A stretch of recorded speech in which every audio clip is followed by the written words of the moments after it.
The way I watched his fans, which I'm one of, react to us knowing that he was in pain. Oh yeah, makes me feel it makes me feel so much prouder than anything I felt involved when your name was involved, Kate. The way these people literally hugged this man until he got back to calling people cunts with me on a Saturday show. Like it, whether we don't like it. You give us the truth.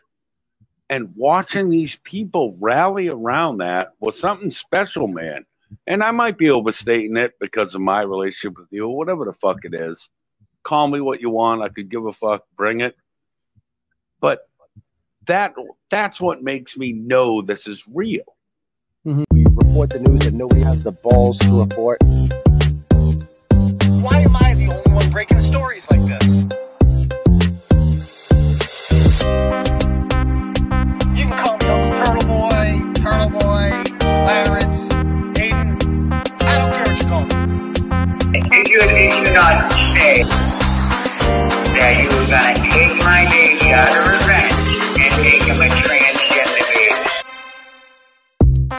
I think they don't like the things that I'm saying and they want me to stop saying them, but I'm not. I'm never going to stop. Now, these are the kind of stories, guys, that must be told.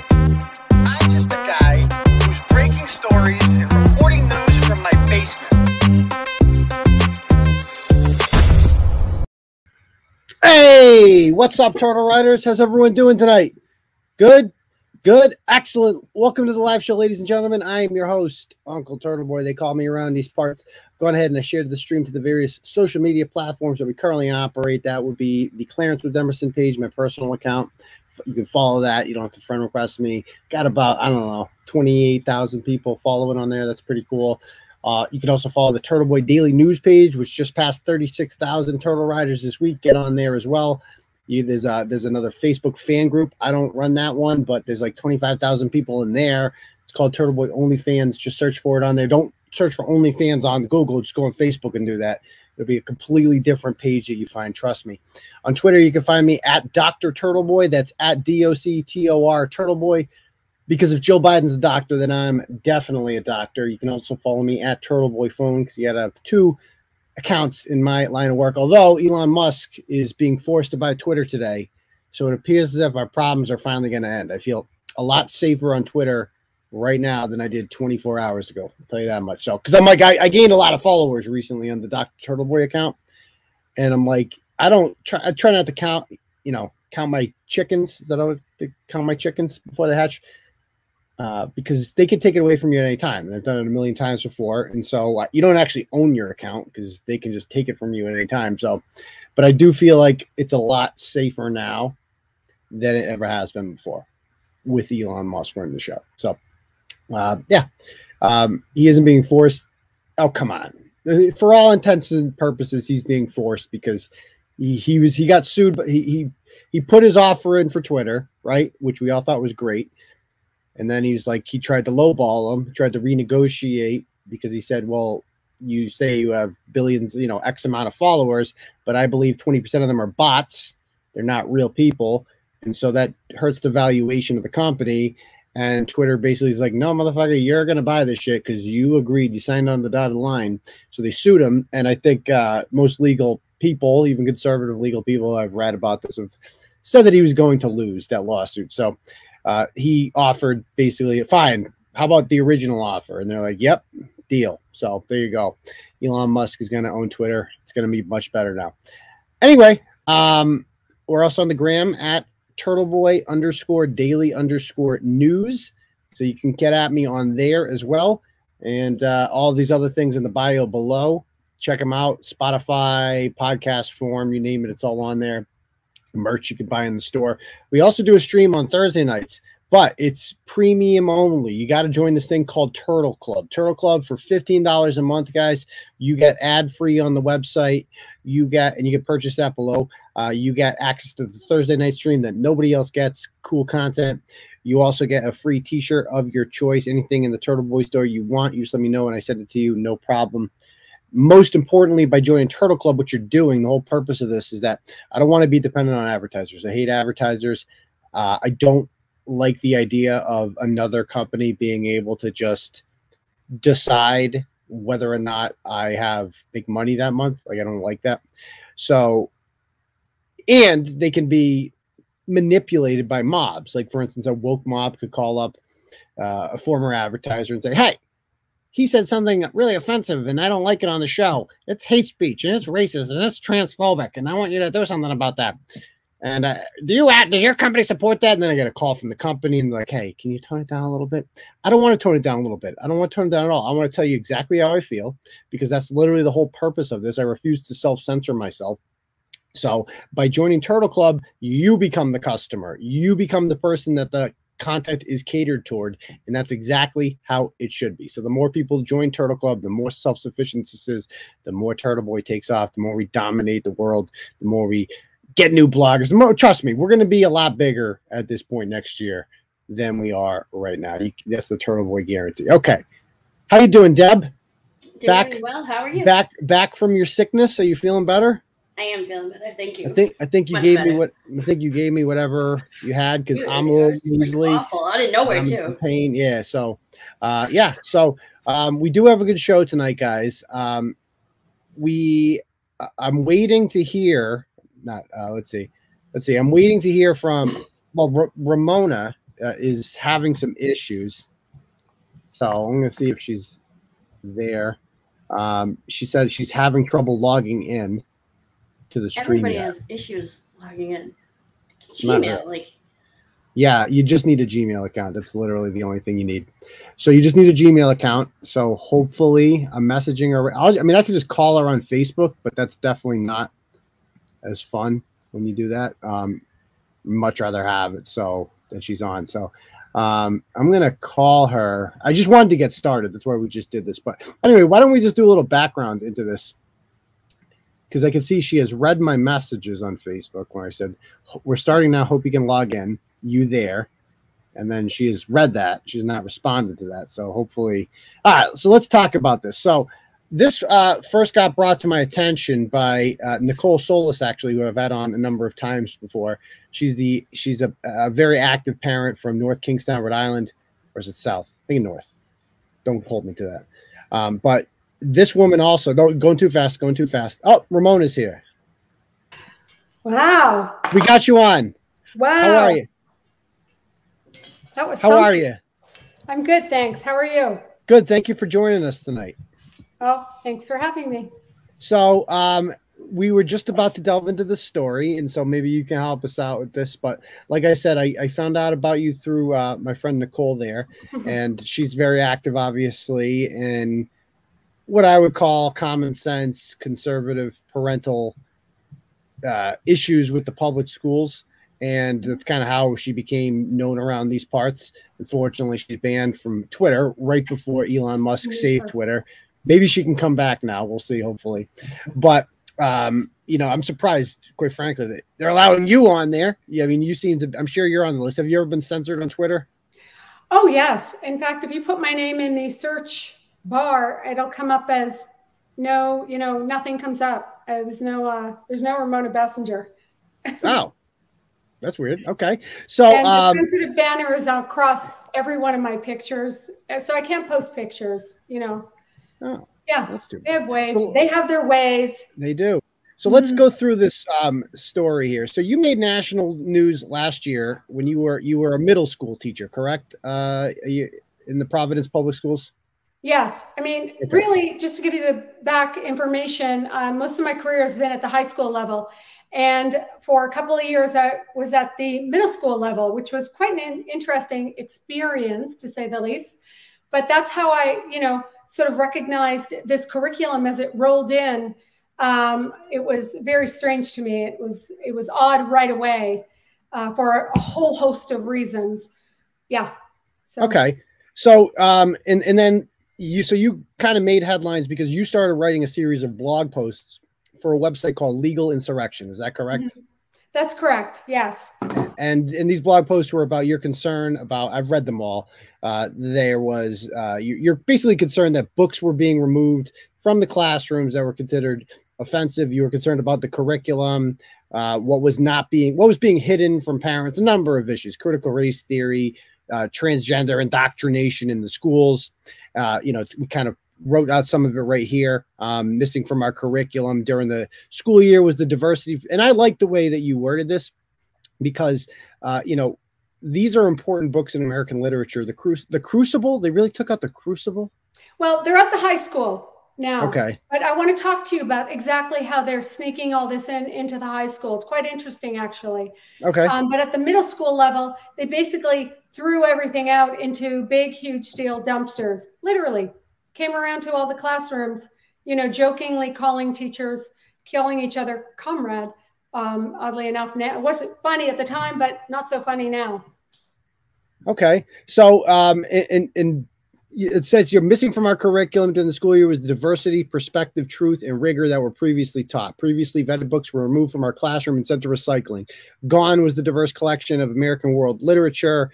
A book by James Baldwin. I mean, he's like one of the most famous African. They threw his work out.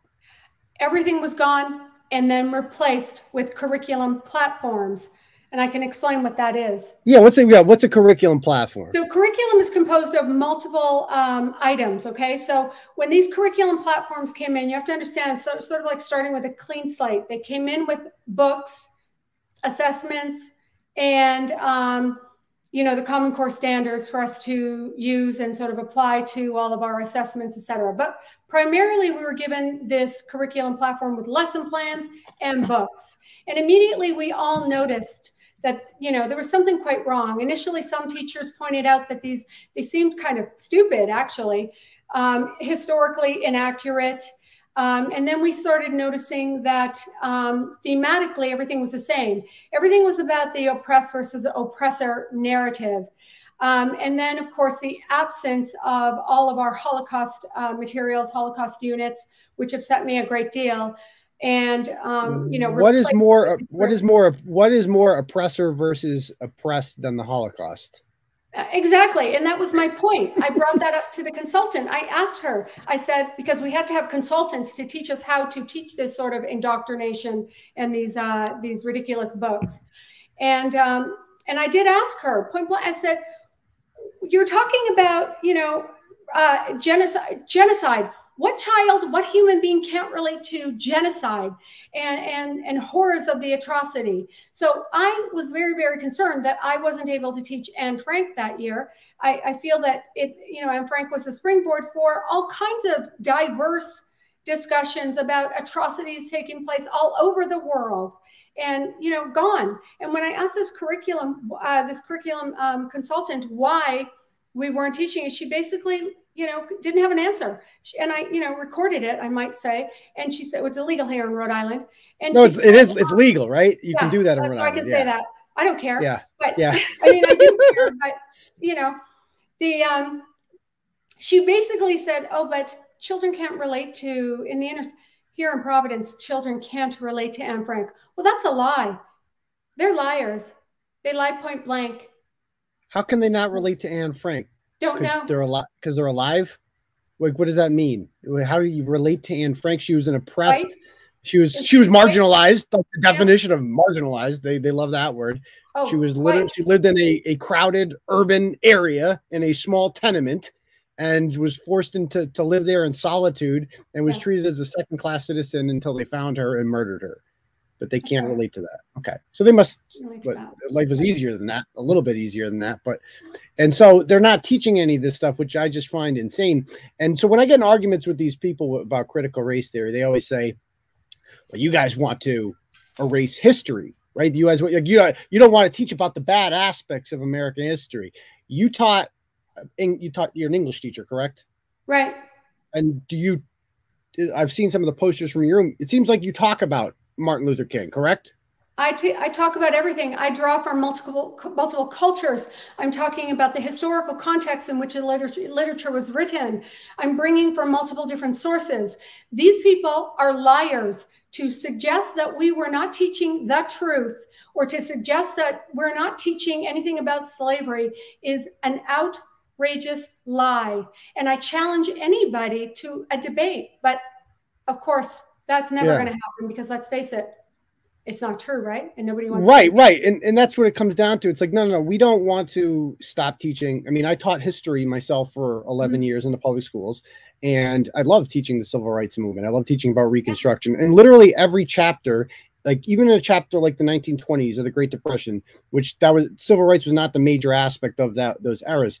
You still talk about it. You still talk about, okay, so like, for instance, the 20s was a really prosperous decade in American history, but wasn't prosperous for everyone. African Americans were still treated like second-class citizens. Like that aspect is literally incorporated into every single chapter. It's impossible to avoid. And the whole purpose of learning about history is for us to learn from our mistakes, right? And become better. That so is correct. We learn about racism and slavery so we don't do it again. So right. It's like this Beautiful. idea that we just taught that, like, you know, James Madison and Alexander Hamilton came together and they farted rainbows, and that's how this country was made. That's not what's actually happening, but it seems like the pro-CRT people would have you believe that is what is happening in the classroom. Well, who cares what the pro-CRT people are saying? Well, you should care. They're giving you a hard time. Well, I don't actually. I mean, for me, I mean, I do care. You're right. You're right. I do care about the effects that this political ideology is having on children. 100%. That's what I care about. But I don't care about what these, you know, very stupid people are saying about the 1619 Project or American history being neglected, or parts of American history not being, parts of American history not being shared out or taught to children. These are outrageous lies. And and I don't want to be polite about it anymore. I think that everybody tiptoes around the issue and nobody wants to sound, you know, inflammatory, but we need to start, you know, speaking out about this, because they're basically taking over our education system, reframing everything around this narrative, this very myopic narrative that everything is about oppressed versus oppressor. And we are losing huge parts of our literary tradition, global literary tradition. You know, it's very unfortunate. Now, high school teachers will argue, oh no, she's a liar because we actually teach the classics. But now that I'm at the high school and I have a good look at this curriculum, I know exactly how it's all embedded in there as well. We can speak to that when you're ready. So I'm just going chronologically through the blog here. And you got an email on April 13th from a Barbara Mullen from a Providence school district. Was she like a curriculum coordinator or something? Some sort of DEI expert. Okay. Yeah. So she sends out a thing for professional development. Please see our for a few key updates around our culture, equity, and diversity efforts. And you have a number of workshops that you can join here. And one of them is called Educators of Color Affinity Group. I learned what the word affinity groups means about a year ago. It means segregation. It means we're going to, you know, put people together by different races and just call it affinity groups, and then no one will notice. And then you have a white identifying educator affinity group, which was for white teachers only, so they can learn about their whiteness, which of course is inherently a bad thing. Did you speak up when you got this email? I was shocked when I received that email and initially didn't know what to do. In fact, I think I might have even given it to Nicole at some point in time when we were initially sort of unearthing all of this and trying to figure out exactly what was going on. I didn't participate in this because I felt that it was some sort of a bizarre, you know, stupid thing that it just made no sense to me. And I wasn't going to be separated out like that, segregated like that. And I didn't understand their rationale when we asked, why are white teachers in one group and African-American or non-white teachers in another group? The answer was not satisfactory to any of us, or most of us anyway. They told us that, well, you know, we want to give people a safe space. They love to use that phrase, safe space, right? As if you're safe, as if it's unsafe being around you. Oh, that's the implication. Terribly unsafe. As you can see, I'm terrifying. Have you ever shanked anyone? No, okay, just making sure. I don't know. They would make you believe. I didn't know who you were a week ago, but from reading about you, you would think you're the most dangerous person in America. Is that true? I sometimes, as a mother, I guess, as a mother and a teacher and a Christian, and I guess those things are dangerous now. Apparently, so. Yeah. So going on with this, right? This is so that you got that in April, and you were on Tucker, what, in July of last year? Last November, maybe. Oh, last November. Okay. Yeah. And by that point, you had been banished to the basement of Classical High School. Is that correct? Yeah. I mean, I'm laughing. It's not really funny, but yeah, you could call it that. Yeah. I mean, that's what happened to George Costanza in a Seinfeld episode. I don't know if you're a Seinfeld fan. They stuck him in the basement. They wanted him to quit. That's how they try to get you to quit. They stuck you in the basement. Let me just say, I got a lot of work done down there. Oh, I bet. And so you go on the show like Tucker, and obviously I like Tucker. It's the highest rated cable TV show in history. But people just call them white supremacists, and by people who go on there are seen as like you're being platformed by a white supremacist. Did you get a lot of blowback from going on Tucker? Well, I received a lot of blowback from the beginning. As soon as the legal insurrection article came out in July last year, immediately I was, called all kinds of names when I went back to school that September, and didn't want to participate in the white privilege walk or privilege walk or whatever it was. I refused. And from that moment on, coupled with the article, and the public sort of interest in the article that I'd written in, attacked, What is this? What is this picture we see right here on October 12th, 2021? What is this story behind this? It's quite lovely. So there's a whole bunch of intricacies, but basically I was out of the classroom that day, and lo and behold, a couple of students were allowed to go into my classroom and vandalize it. And, children, I don't blame the children. I don't even blame the high school students that participated in this very mean-spirited protest. I really don't fault them. I fault the adults around them, because the adults are, basically egging them on. Children do not act like this. No, they don't. No, they don't. Children will do what children will do. You don't get into a classroom this way. Classrooms are locked, so somebody let them in, and we know. Oh, you think so? Yeah. I mean, I think my markers. Children will do what they can get away with, whatever they can get away with, and it's up to adults to say no, you can't do that. And I mean, that's just the nature of human beings, is that left to their own devices, kids will get into bad things, and it's up to the adults to say no, you can't do that. And I think the problem here is that the adults are weaponizing these children against you, because they're doing the things that they can't do to you. 100%. They are weaponizing them. Yeah, that is exactly right. Just like in the Cultural Revolution, children were weaponized. Just like in the Second World War, children were weaponized. Same thing, same principle. And so, I mean, these are really horrible things that they wrote on there. They wrote, "Ramona is a bitch. Bye-bye. You leaving, fire Miss." And this is when you were in the basement? No, this is before.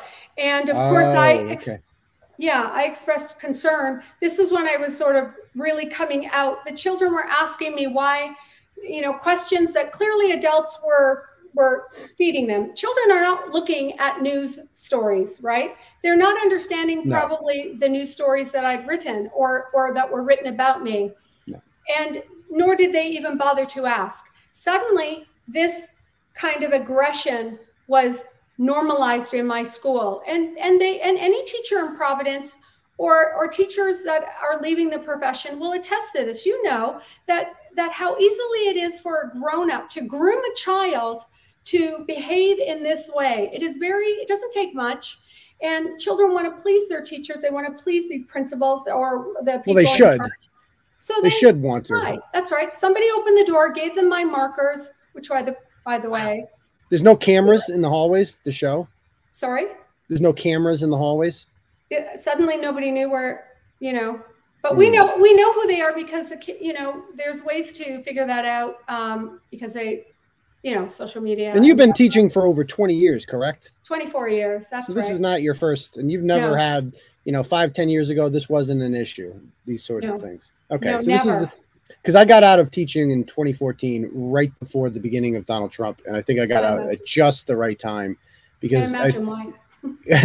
well, it was, it had nothing to do with the Trump. I didn't even know Trump was going to be, probably didn't even know that factor was coming up. But I look back at that, I'm like, oh my God, I could not do it now. I couldn't do it. It's like when Trump changed everything, because when he came along, he was just portrayed as this, he's evil. Like, whereas other Republicans, like, they didn't like Mitt Romney, they didn't like John McCain, but you all had to universally agree that Donald Trump was evil. Like, he wants to hurt small brown children. Like, he's racist. He's a bad person. And if you support him, or the kids find out that you support him, well, then you're a bad person too. And now they're unsafe around you. And now they can't learn, or like they can't trust you. Now this is an unsafe space. And it's just, it changed everything. I swear to God, when he came around. He was the first sort of victim of this mob mentality, really, and really very brave to make the stances that he did with regards to education and so many of the issues that we're now actually seeing. So it may have seemed odd or, very bold and brazen at the time, but now we're all missing those days, right? Oh yeah. Yeah. And well, some of us more than others. So you posted on July 24th here, after spending 9 months in a windowless basement after involuntary transfer to a school that didn't want me. Classical. The Providence School District has given up fighting my legal grievance. Starting September, I have a permit. So was the union helping you out prior to that? You mentioned legal grievance. Well, this is where it gets interesting. I'm being helped and advised by Judicial Watch, and they found out about you through Legal Insurrection or Tucker or whatever. And they found, and how did Judicial Watch find you? Well, initially when the article came out, many attorneys contacted me, and I didn't really understand why. And then I started to really understand why shortly after the piece kind of went viral, I suppose, in the United States and even not internationally. And so attorneys were contacting me. I really didn't understand why people were contacting me. I just was, trying to share what I felt was the truth and from my heart, in all honesty. And then Judicial Watch sort of reached out, and I felt a sort of affinity or connection there. I feel that they're doing excellent work in the world, and truly they are heroes, and they're currently my heroes, I will say. And I hope. Yeah, they actually helped the teacher, and they helped the teacher in Dedham for a story that we broke about 1.5 years ago about a teacher there who was a football coach. I don't know if you saw the story, and he had a daughter that went to the middle school there, and he expressed some concerns over BLM propaganda being taught in classrooms and critical race theory. And for that, he was not rehired as the football coach. So they sued. And although he didn't get reinstated, Judicial Watch basically took on his case after the story went viral.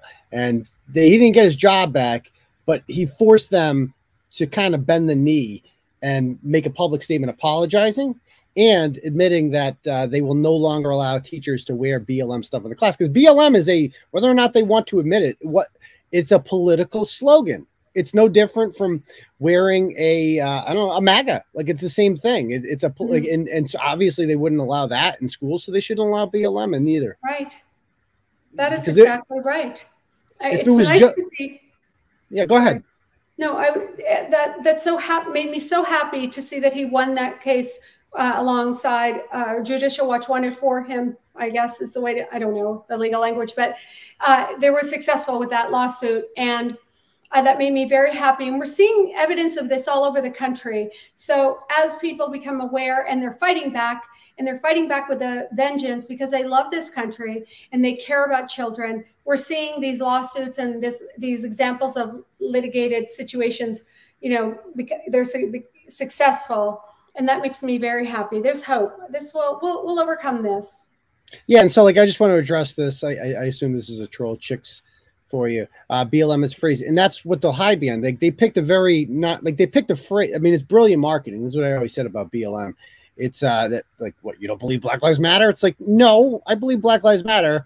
I just know a Trojan horse when I see one, and that's all that is you're just throwing this thing out there. It's like, oh, this is great. Everybody agrees Black Lives Matter. Of course, Black Lives Matter. And meanwhile, here comes all the communism with it. Here comes all the critical race theory. Here comes transgenderism. It's just a way for them to get it inside institutions and eventually control the narrative. That's all. And prey on the children. That's what they're doing. Right. Predatory. It's predatory. These adults who, with the T-shirts, love is love.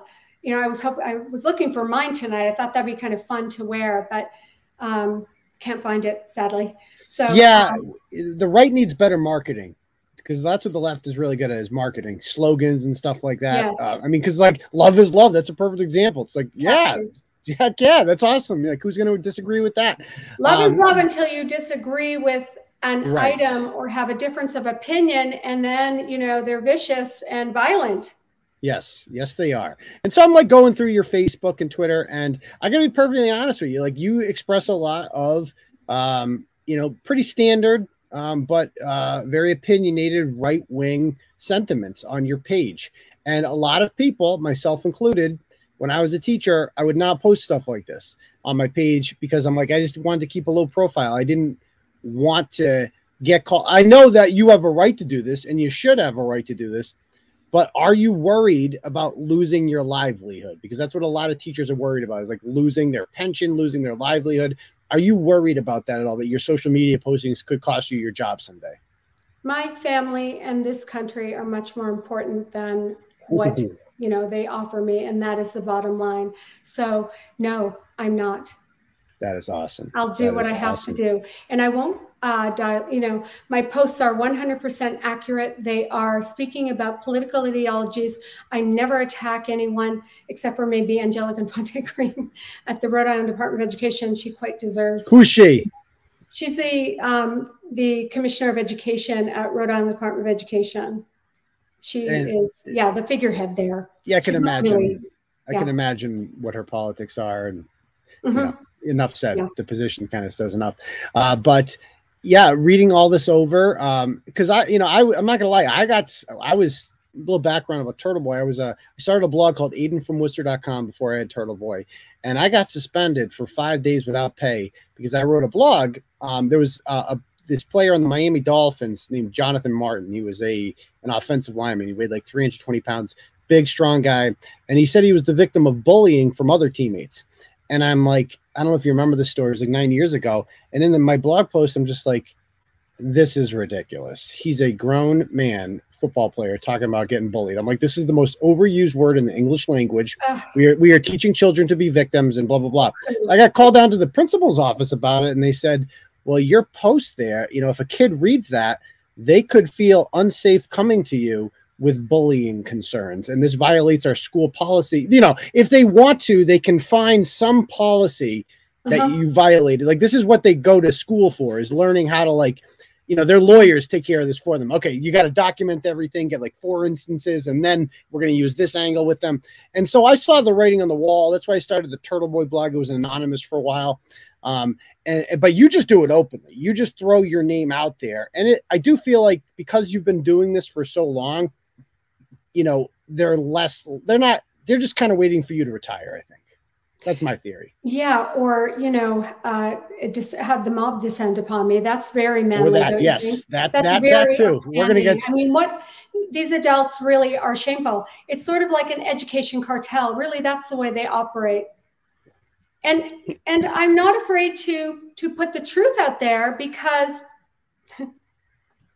Did they really do this? Did he bring you down and ask you to tweet something more positive? He did, yes. So I did. So you did. He doesn't love America. Oh, a lot of people, believe it or not. Do you feel I mean, what's he like? Oh, he's a principal of a. Yeah, I mean, is he? So, like, did he explicitly say, "Can you please stop talking about these issues on your Facebook page"? Well. And if there's anything you feel uncomfortable talking about publicly, that's fine too. I totally get it. Bad connection. Yes, I totally get it, because you are still working there. I get that part. So let's talk about some other stuff today. So last week, students announced on various social media platforms that they're organizing a walkout to protest your existence at the school because you got your classroom back. You're a full-time, what is it, 9th grade? What grade do you teach now? 9th and 12th. Oh, 9th and 12th. That's interesting. Okay. And so it's just, is it American literature? What do you teach exactly? World Lit. World Lit. Okay. And so we're doing Shakespeare now, for the seniors? In the 12th grade, Kafka prior to Shakespeare. And what are they doing in 9th grade? What are they reading? Oh, Mice and Men. Oh, that's a good one. Did they do like 9th grade at our school? There was Animal Farm they did in 9th grade. What's the British one where all the kids kill each other? Lord of the Flies. Lord of the Flies. Yeah, that's a good one. There's some good literature freshman year. Literature is so great, and the wonderful thing about literature is that it's an opportunity for kids to really come together and talk about things that connect them and connect us all, really, and also point out atrocities. I mean, really good literature is filled with atrocities and challenging moments and difficult, things for kids to explore and discuss. Well, it's themes and it's human nature. Like Lord of the Flies, that's about human nature. That's what I like about that. Like, what would human beings do if left to their own devices on this island with no guidance or parents or anything like that?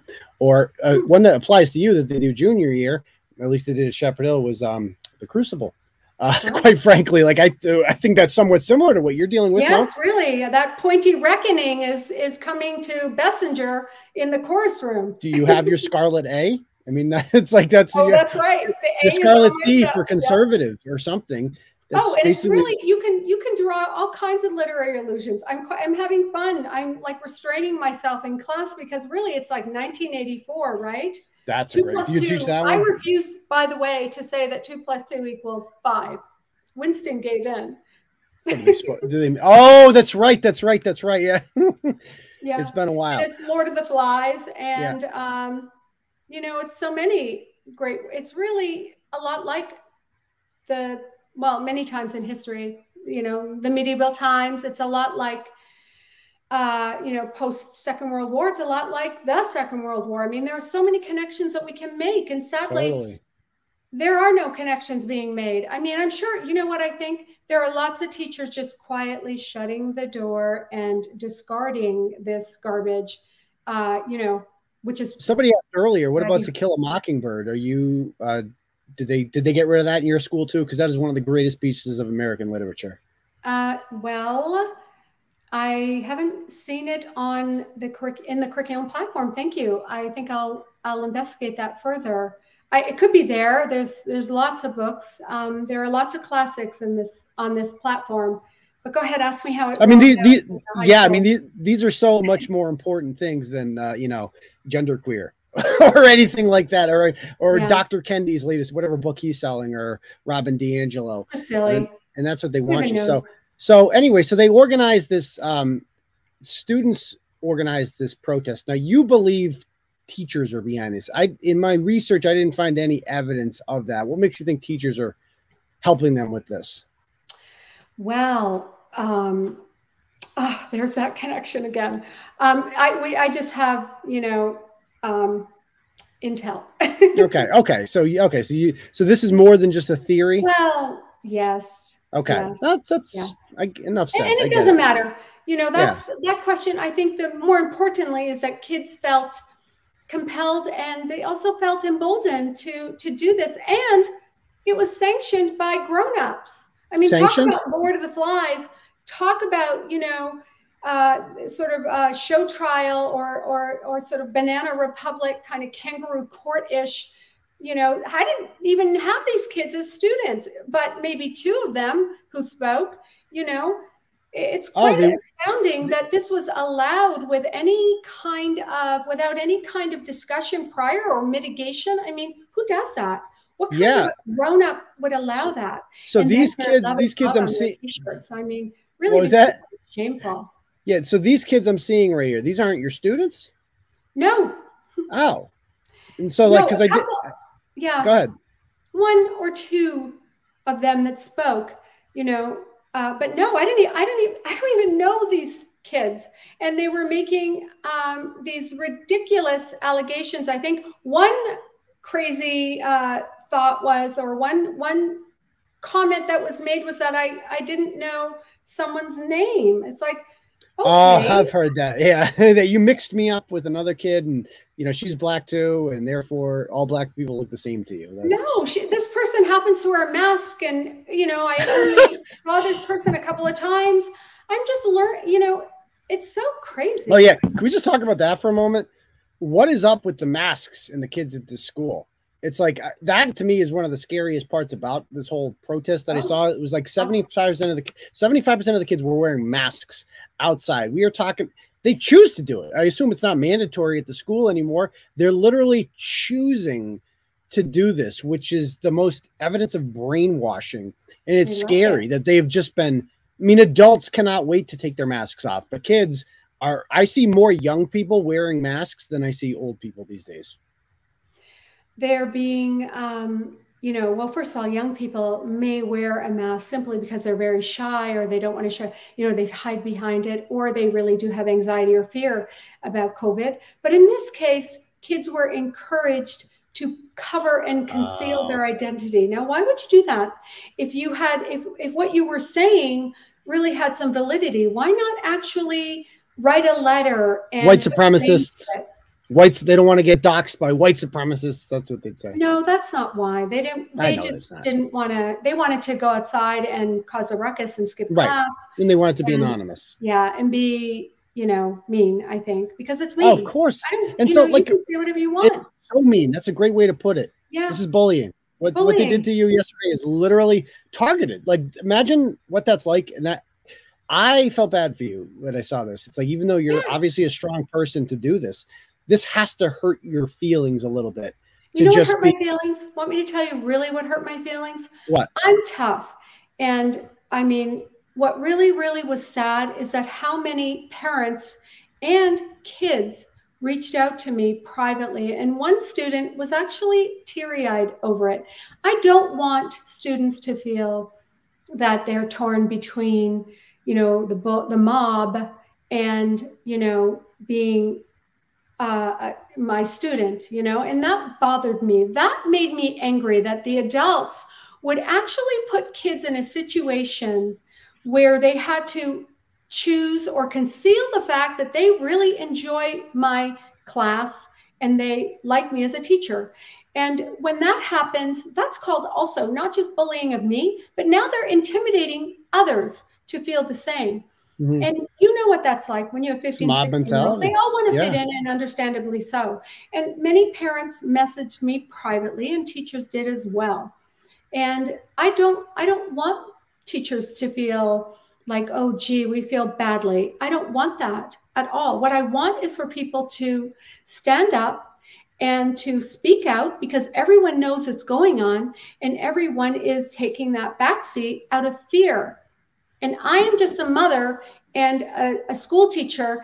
And if I can speak out, then others darn well should join this. And if you lose your job, great. You'll save your country and also save the children. Because what's going to happen if nobody says anything? We're not going to have jobs to worry about. And we're not going to have homes that we cherish to be able to pass down to our children. So fight now or fight later. Well, this is why the right always loses, right? Because we have so many people like that just are like, you know what, I'm just not going to say anything. I don't want to be their next victim and blah, blah, blah. What are you scared of? You're scared of a bunch of people yelling meaningless things at you, like racist and transphobic. None of those words mean anything anymore. They used to mean something when they were actually, defined clearly, and people said them to people who were actually racist. But now they just make anything up and they just label you as these horrible things. So I say, bring it on. Like, your words mean nothing to me, communists. I really don't care what you have to say about me. But I saw, I'm watching these videos here. And do you mind if we just watch a couple of these that I found particularly disturbing? Like, let's see this one.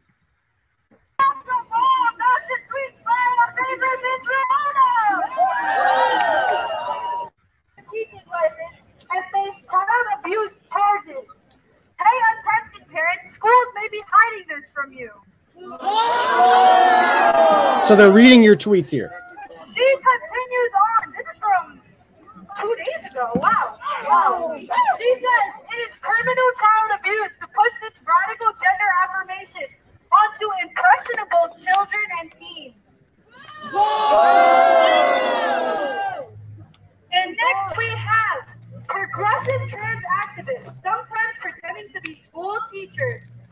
counsel young children. Oh, we have some more. Okay. So, schools teach kids through 12 that men can be women and women can be men. Now, some people say humans, can they be cats and dogs? Parents take notice. Schools are normalizing mental illness. That's not education. That's abuse. What the fuck? So this poor misguided kid here is just, she doesn't know how to argue anything. She can't make a point. She can only say, "What the fuck? I don't agree. I don't like the thing that you're saying. What the fuck?" Somebody taught her, you know, I mean, really, I would love to write an op-ed and really have. Do you know that girl? Is she your student? No. No, so you don't even know. She doesn't even know you. She hasn't gotten a chance to know you or anything like that. She just has hatred in her heart for you, though. It is really shocking to see the hatred. And, you know, it's really like that courtroom scene in The Crucible when Abigail Adams is screaming and yelling things about John Proctor's wife and John Proctor, and she says something, or one of the characters, and she points, and all the girls point, you know, and it's like she says something, screams it out, and all the girls scream. It's really the same thing. It is a mob mentality. The kids are misguided. That's why they need to read that literature, because it's like we don't just read it because it's fun and interesting. We read it because it's about human nature. And I think we all agree that those are bad things. Like we read about that because we shouldn't do those sort of things to other human beings. That's right. Now we have this. This was clearly the leader here, Damon Drury, this student, who is he's like 6'1", he's a male, and he's transitioning. You can hear it in his voice that he's obviously taking some sort of hormones that are changing his voice. But he's for all intents and purposes, he's almost a grown man. Okay. He wants to say that transitioning teenagers is child abuse, right? You know what's child abuse? I'm lucky, right? I'm on blockers, I'm on hormones. Right? Oh, great. Child abuse, thank you. Child abuse would be continuing to let testosterone ravage my body and continuing to let my mental health decline. Child abuse is forcing people who are trans and have periods to continue to have periods. You have a reminder of that every month. Oh, every month. So abusive. Periods are abuse. The speakers agree. Child abuse is what she does. It's grading students. It's exposing them to traumatizing racist words and racist actions. Repeatedly. At 3 or 4 different schools. Fuck that! Courtroom scene. Okay. I mean, it's just the craziest part about this is, and I assume that's not one of your students either. No. And they don't know you. Okay.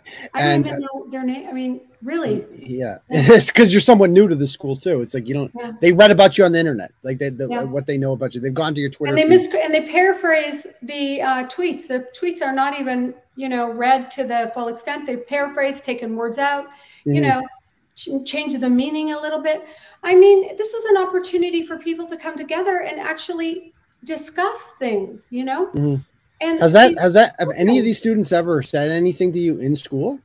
No. I think one approached me, to talk to me last year, but I tried to honestly say this really is not about, and I'll say this here, in this interview, this really is not about being anti-trans or anti-gay or anti-anything.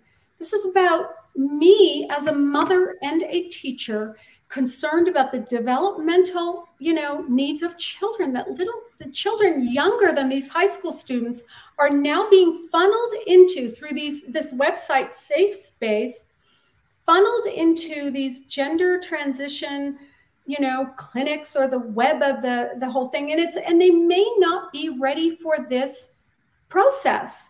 And so let's have a discussion about it, but let's not, behave in this way. Yeah. Speaking of accomplished, if any of these kids came up to you, would you have a conversation with them about any of this stuff? Of course I would. Probably now, no, because let's face it, everything I say is going to be misinterpreted. In fact, it actually is. It would be in bad faith, you think? Yeah, they're taking everything I'm saying and just rephrasing it into. I mean, I was accused of a phrase I didn't even know. One student said something about redlining. I'm like, what the heck is redlining? And you know, I had to get clarification from my principal. I'm like, do you know what that means? So, you know, they're just making things up now. I mean, it's almost so desperate, and everybody knows it. It's like, so I was a unionized teacher myself, and I'm sure you're in the union too. I think you have to be.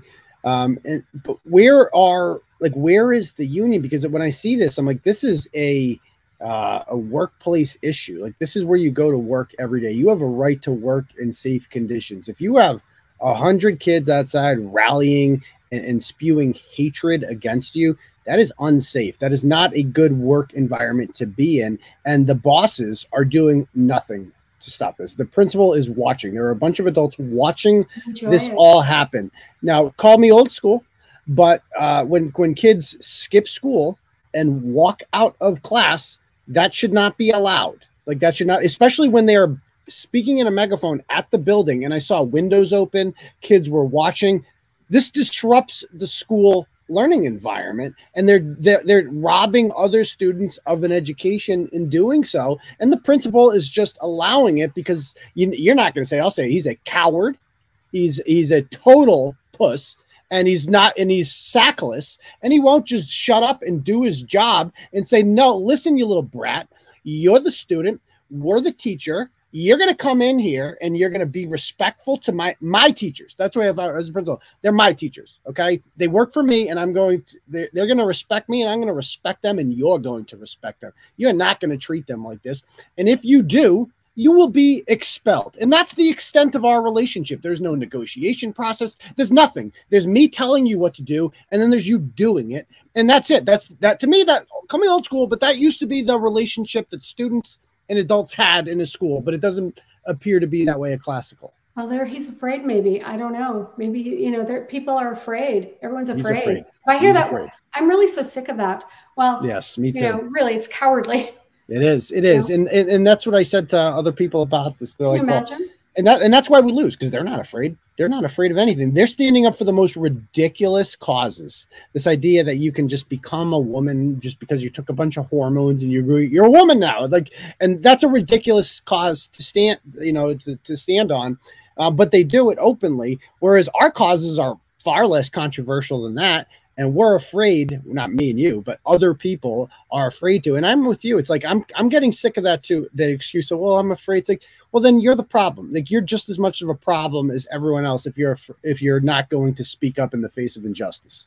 You know, the analogy I draw is, if you saw somebody get hit by a car right in front of you, would you drive away and walk away? Well, some sociopaths might do that. But as human beings, we need to all work together to try to come to some consensus here. This is not productive. The country is so divided. And I would say that people like us, we are the majority, and more folks are joining this sort of, you know, quiet or silent majority, if you will. And there are some that are speaking out, but you're right. Like, everybody has got to take a stand. You would not ignore that person who's in an accident, you know, on the highway. You'd help. Or if you saw a child attacked or a person being, you know, raped or attacked, you try to help. Where's the humanity? And where are the men? And, you know, why isn't every mother, you know, at every school board meeting? It's like, enough with being polite. I mean, you can be polite and still be loud. Yeah. I'm getting a message about, I don't know if this is somebody saying, does a student want to debate? Turtleboy, would you debate a student? I mean, I'll welcome anyone up here after you. It's like, I'd rather do it separately and just have a conversation with them about this, if there is any students out there watching this, because I find you to be completely reasonable. And I think again, call me old school, but I find when human beings come together and just talk, it's like, we're not that different. It's like, but they're just getting off on this being mean thing. And the video that really shocked me was the one where this was the one that, like, this one shook me a little. We have another account of some racist shit that she did. So you guys listen to this bullshit. Was specifically targeting her and was being very aggressive and rude towards her for no blatant reason. Oh, well, we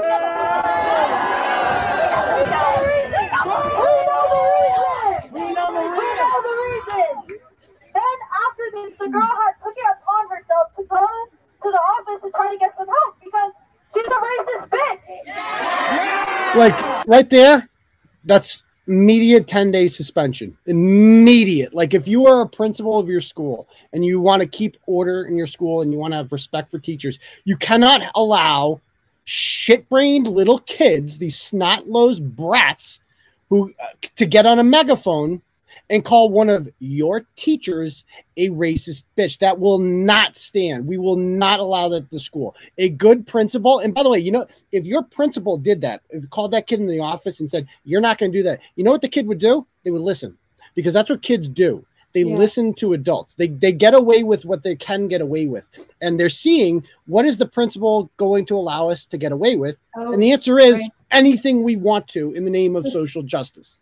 This is the test. This was the test run. Wait and see if this is allowed and this continues. No one will be safe, because they're going to be justifying whatever whim or whatever thought comes into their mind. And where does it end? And you know, these activists and these adults who are motivating these children know that, and they're using the kids. This is where you see the weaponization of our youth. This is exactly what is happening. And you know, it's really very remarkable that the adults turn a blind eye to all of this. Mm-hmm. It is shocking, even if I were those things, because if I actually were the things that the kids were, you know, those few kids were saying on the megaphone, if really, truly that's the case, guess what? They'd have grounds to fire me. But they know, the district knows. Yeah, and they know they're literally name calling, and to call you a bitch too. It's just like that cannot stand. I mean, that cannot stand. And people are saying, why do you care about what people do with their lives? Maybe because they're protesting her. Maybe, I mean, they're disrupting her work environment. That might be. Hey, Raphael, I know you're obviously not a smart person, but I'll just help you out. That you say they are spewing hate, which they are, and you're calling them stupid little bitches. So let me explain something to you, Raphael. She's not calling them that. I am. Okay. She's being good. She's mature and she's a teacher and she's responsible. I'm none of those things. I have nothing to lose. I run my own show and I'm responsible, and I answer to nobody. I'm calling you those words. Let's be very, very clear about that, because that's exactly what you are. I know you're used to throwing punches, right? At the Mitt Romneys of the world and John McCain's, you throw punches and then they're like, oh no, I really want to be friends and be bipartisan. No, this is welcome to the new right. You call us words, we call you them back. Okay, we're not putting up with your shit anymore. She has to, because she has to be diplomatic and she's a teacher. I don't. So let's just be I just want to clarify that right now. And I think you are being, you've never, I mean, if have like you've said, other kids have come up to you in the school and quietly said that, like, you know, we like you. We don't agree with any of this stuff. They're confused, and they know that there's no evidence of these terrible, slanderous, horrible, you know, words that are being spoken. And, you know, and they're sad about it. And it's unfortunate that these kids have such hate in their hearts. It really is. They do have a lot of hate. Because I was getting ready I wanted to take some kids on a field trip, you know, to go away. It's like I was so excited to be at Classical, and you know that there are certain teachers, that you get that feeling that, do not like you because they disagree with your politics or whatever, or what they think your politics are, even though they're not. But I would not have expected this kind of sickening Lord of the Flies, crucible, evil. It's pure evil what is happening here.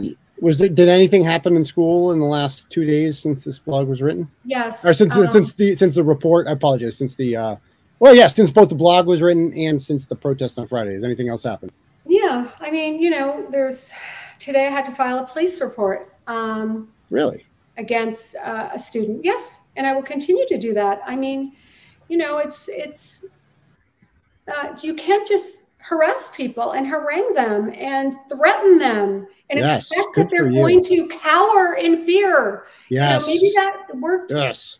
Maybe it works sometimes for people, or they're being told to do this because they believe it will work. But guess what? No one's doing that.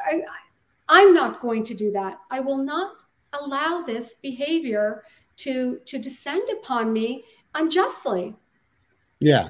that simple. I will file that police report. Good for you for standing up for yourself. I mean, rather, I filed a police report, and there's going to be a disorderly conduct charge forthcoming. Against a specific student, or? That's right. Good for you. And that's the way it's got to be. You have to stand up for yourself.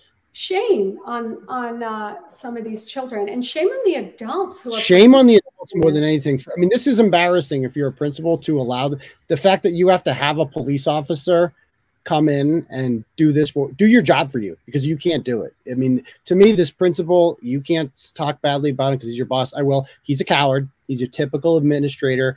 I know that because he stood there and watched this all happen and said nothing. So Scott Barr, if you're watching this, you are a coward. You don't deserve to have teachers this good. You're lucky to have them, but you certainly don't deserve them because you, sir, are a gutless tool and coward. And guess what, Scott? They're going to come after you next. If you think they're just going to stop with her, no, you're not good enough. I got news for you, Scott. You're the wrong color and you're the wrong gender. Okay. You also have a penis and you admit that it belongs in your body. That's a big problem for them. Okay. They're not, you fit all the bad categories. So to think that you're just going to appease the mob, it's not going to work out the way that you think it's going to work out, Scott. So you should probably nip this one in the butt before it grows into a problem that you cannot control. So yeah, so you filed a police report, and good. How did the police handle that? What did they do? They were great. I mean, this was the police officer, SRO, that works in the schools, and they see fights all the time and whatnot. But I don't think they've seen this sort of vicious vitriol coming from a child. You know, I still say child because this person, even though probably I don't even know, maybe in the 11th or 12th grade, just had such hate. Like, that's the piece that I feel bad. Like, you know. Yeah, I mean, it's like, well, they've been taught it. They've just been taught to be evil. And the hate is so misguided. It's called, what is it called? There's a term. I'll think about it. It's called misguided hate. Well, this is, you know, even during, like, racism is taught too. And how did children end up hating black people in the South in the 1950s? Well, they were taught to. They were taught to be hateful. Right. This kind of thing is being taught, like, and normalized. Yes. And where is the solidarity from the teachers? Like, the whole purpose of a union, right, is that teachers are supposed to stick together. We're a team. Like, an attack on you is an attack on me. I could be the next in line. And they see that your fellow teachers see you being treated this way, and nobody speaks up for you and says, "Principal, we can't allow this to happen to our teachers." That's what they do. It's an example, right? It's an example to send a message to any teacher, you know, out there who dares to speak out and go up against this very fraudulent activity that is taking place in our schools. This Marxist communist curriculum with very, very, very dark undertones, you know, that is being rolled out en masse. There's a lot of money on the table, a lot of money going to equity institutes, a lot of money passing back and forth through the pandemic relief funds. And they know I know. And that is why they're descending upon me in this manner, because they want to shut me up.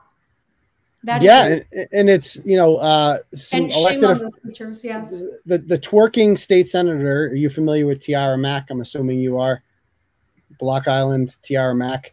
You know, she has joined in this mob. Other elected officials have as well. Some guy named Enrique Sanchez, who previously became somewhat famous because he is a teacher, and he admitted that he isn't a teacher. Oh, he's not a teacher. Oh, he just calls himself. Oh, he's one of those. Yeah. Okay, good. Thank God. Well, he said that. Of course, I explained to my students in all 5 of my classes why Elon Musk buying off Twitter is the worst thing that could have happened. No individual, and especially wealthy elites, should be given these type of opportunities to buy off social media platforms. Wait till he finds out who owns ABC or NBC or CNN or any of these other. They're all owned by billionaires, sir. So you're going to have, it's just amazing that people this stupid are not only allowed around children, but are actually running our government. And like Tiara Mack is a freaking moron. She's a complete moron. She's a joke. She's a caricature.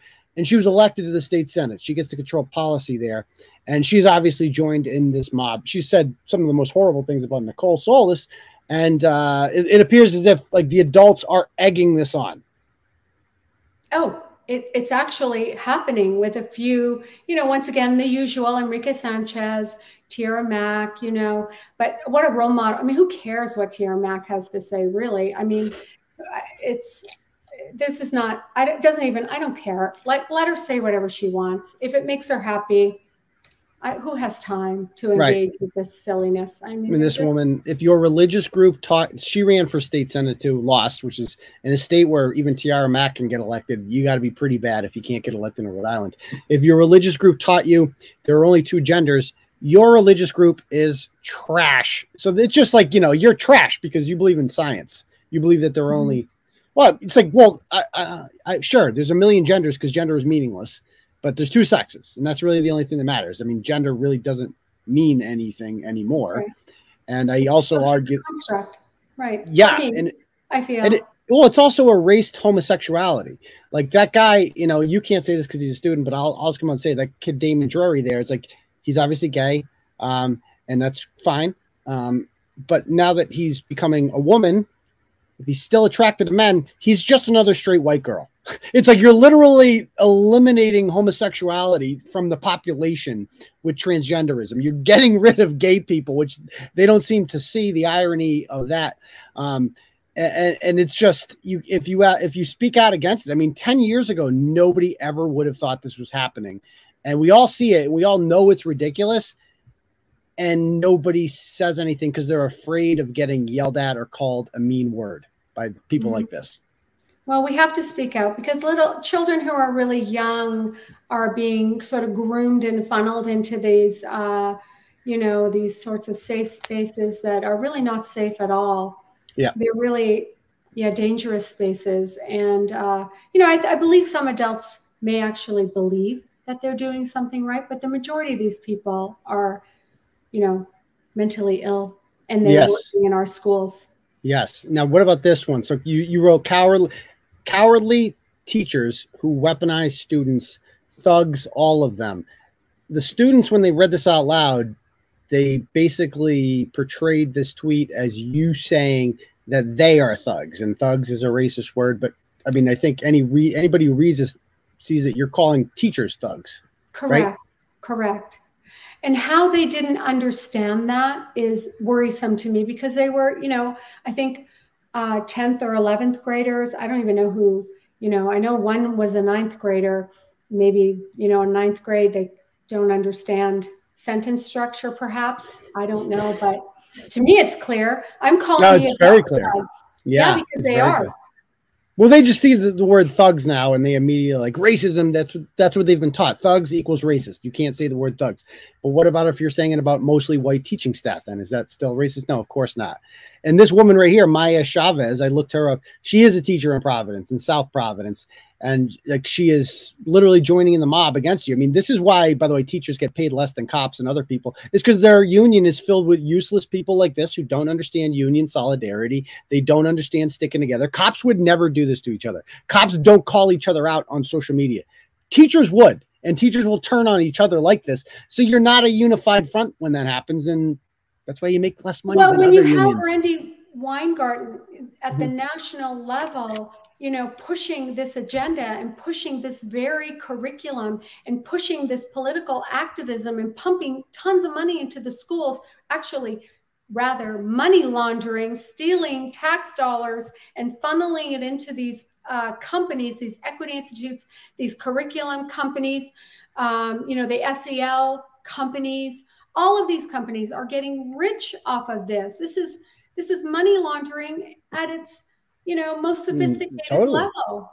Now, did you alert white supremacists? This is what this. No, Steve Alquist is a quote unquote journalist for a website called Uprise Rhode Island. For those of you unfamiliar, I've blogged about this gentleman before. He's this homely looking fellow here, extremely creepy. Always seems to be around kids, but has no children of his own, but seems really interested in children in general. Totally not creepy. But he tweeted out the following. Students read from her Twitter account and say she alerted white supremacists to the protests and asked for their support. Did you do that? What the heck is that? What does that mean? That's like they're just now inventing things. Maybe he needs to put the crack pipe down or something because You know, this is like total fabrication. It's fantasy land for this man. I don't even know who he is. Yeah, he's a quote unquote journalist. And he's basically he's a mouthpiece for them because he's repeating the things that a real journalist wouldn't just repeat verbatim what people are saying without evidence. So they would add context to it. It's like they're claiming this, but no evidence has been provided of that. But Steve Alquist is not a journalist. He's an activist. He's a joke. He's a weirdo. He's a creep. And he shouldn't be around other people's children, but he always gravitates toward them anyway. Why do these adults want to be around children in this manner? I mean, yeah, it's very well because they're using them. Be around them, but we have appropriate adult-child boundaries. So why is there suddenly this all these people coming out of the woodwork so fascinated with getting touchy-feely with you know, young people?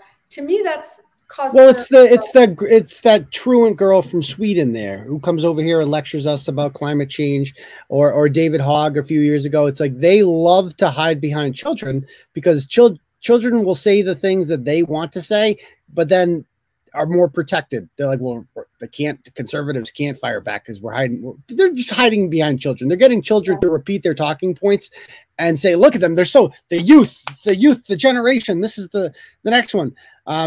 Whereas, like, imagine if there was a student movement to. Are you telling me like that kid in the school, Damon Drury there? I assume he uses the girls' locker room and all that. I'm quite positive there are girls in your school who don't feel comfortable with that, who are afraid to come forward to say something about that because they know that they will be treated like you're being treated by a male, and that in and of itself is bullying, and they're afraid to come out and be activists for right-wing causes because of that.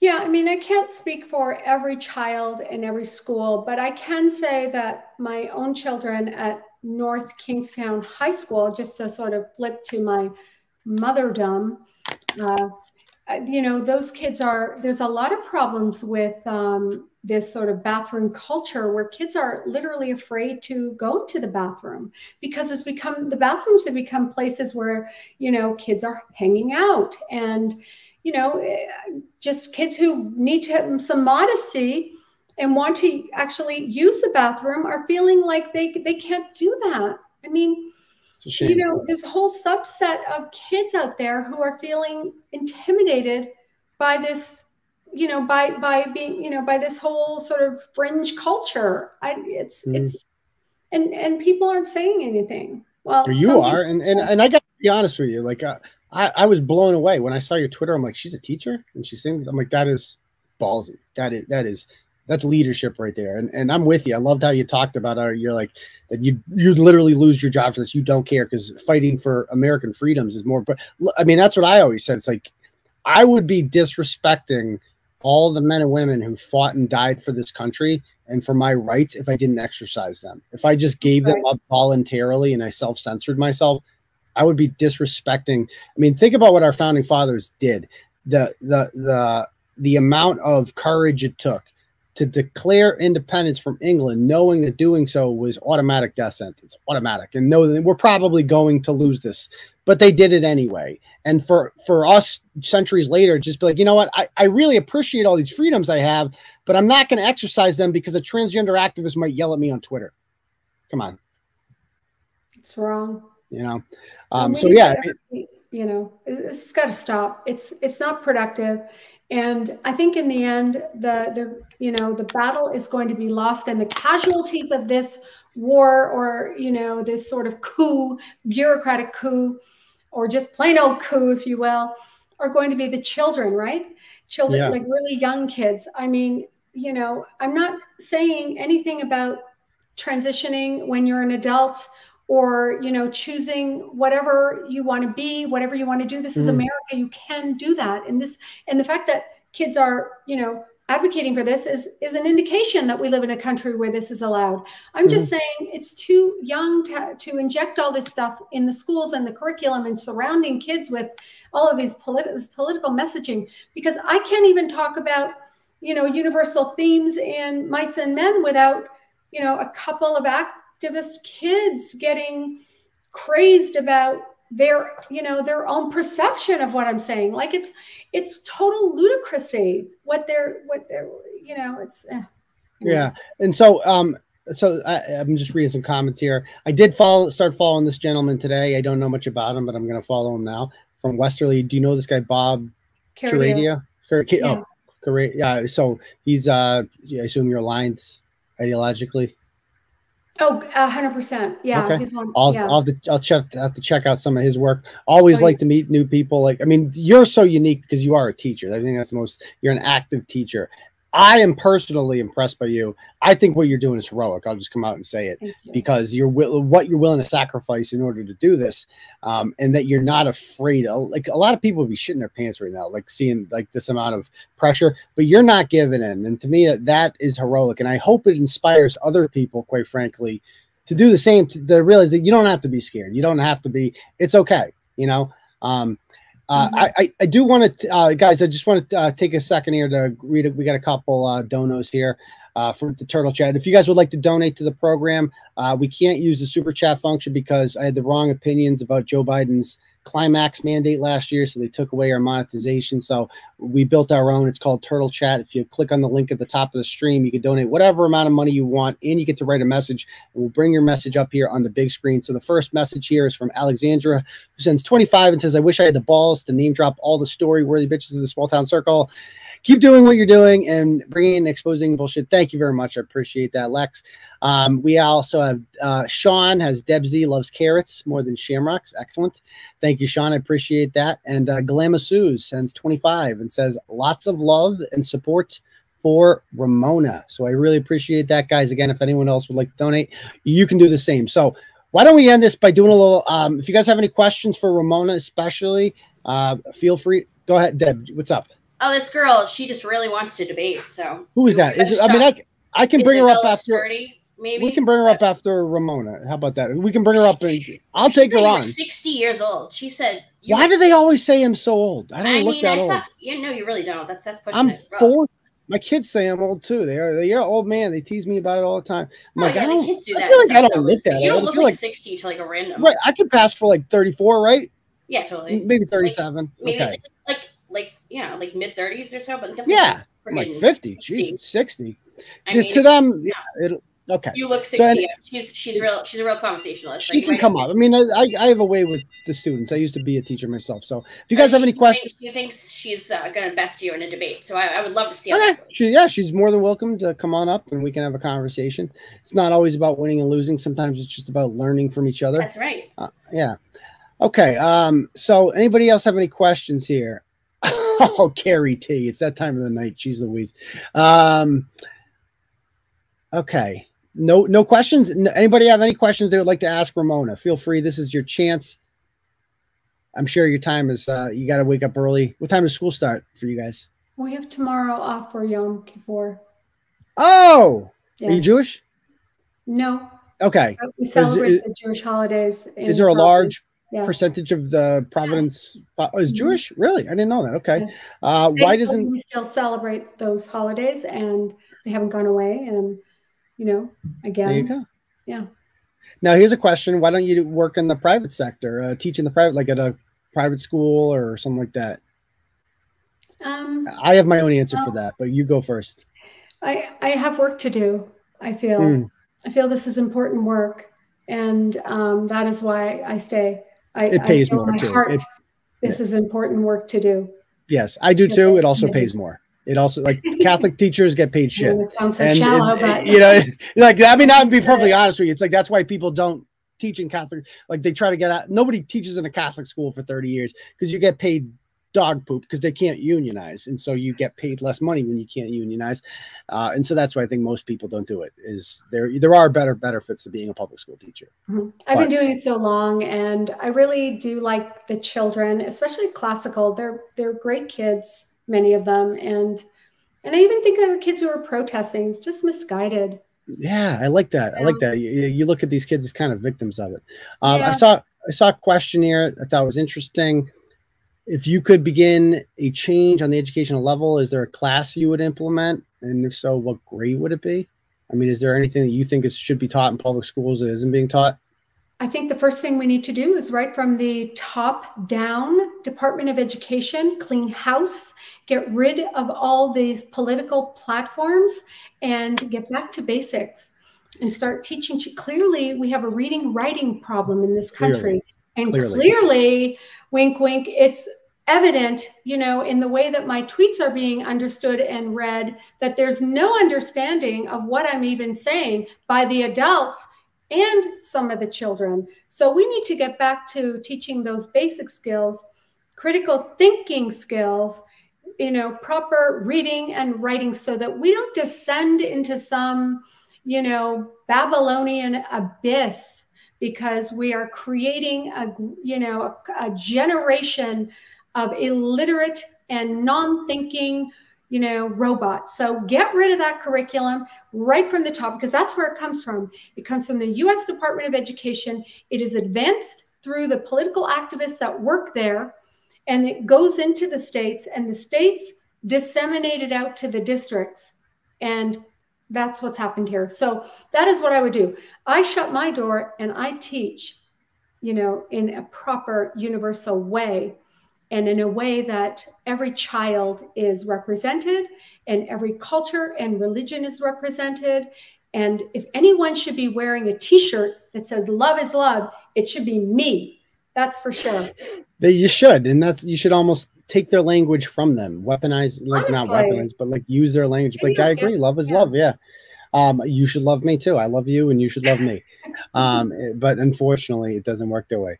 Any other questions you guys have before we let her go? Because I'm sure you're quite busy with everything. You're kind of, I mean, I'm not Tucker Carlson, but I think, have you ever heard of Turtleboy before I reached out to you this week?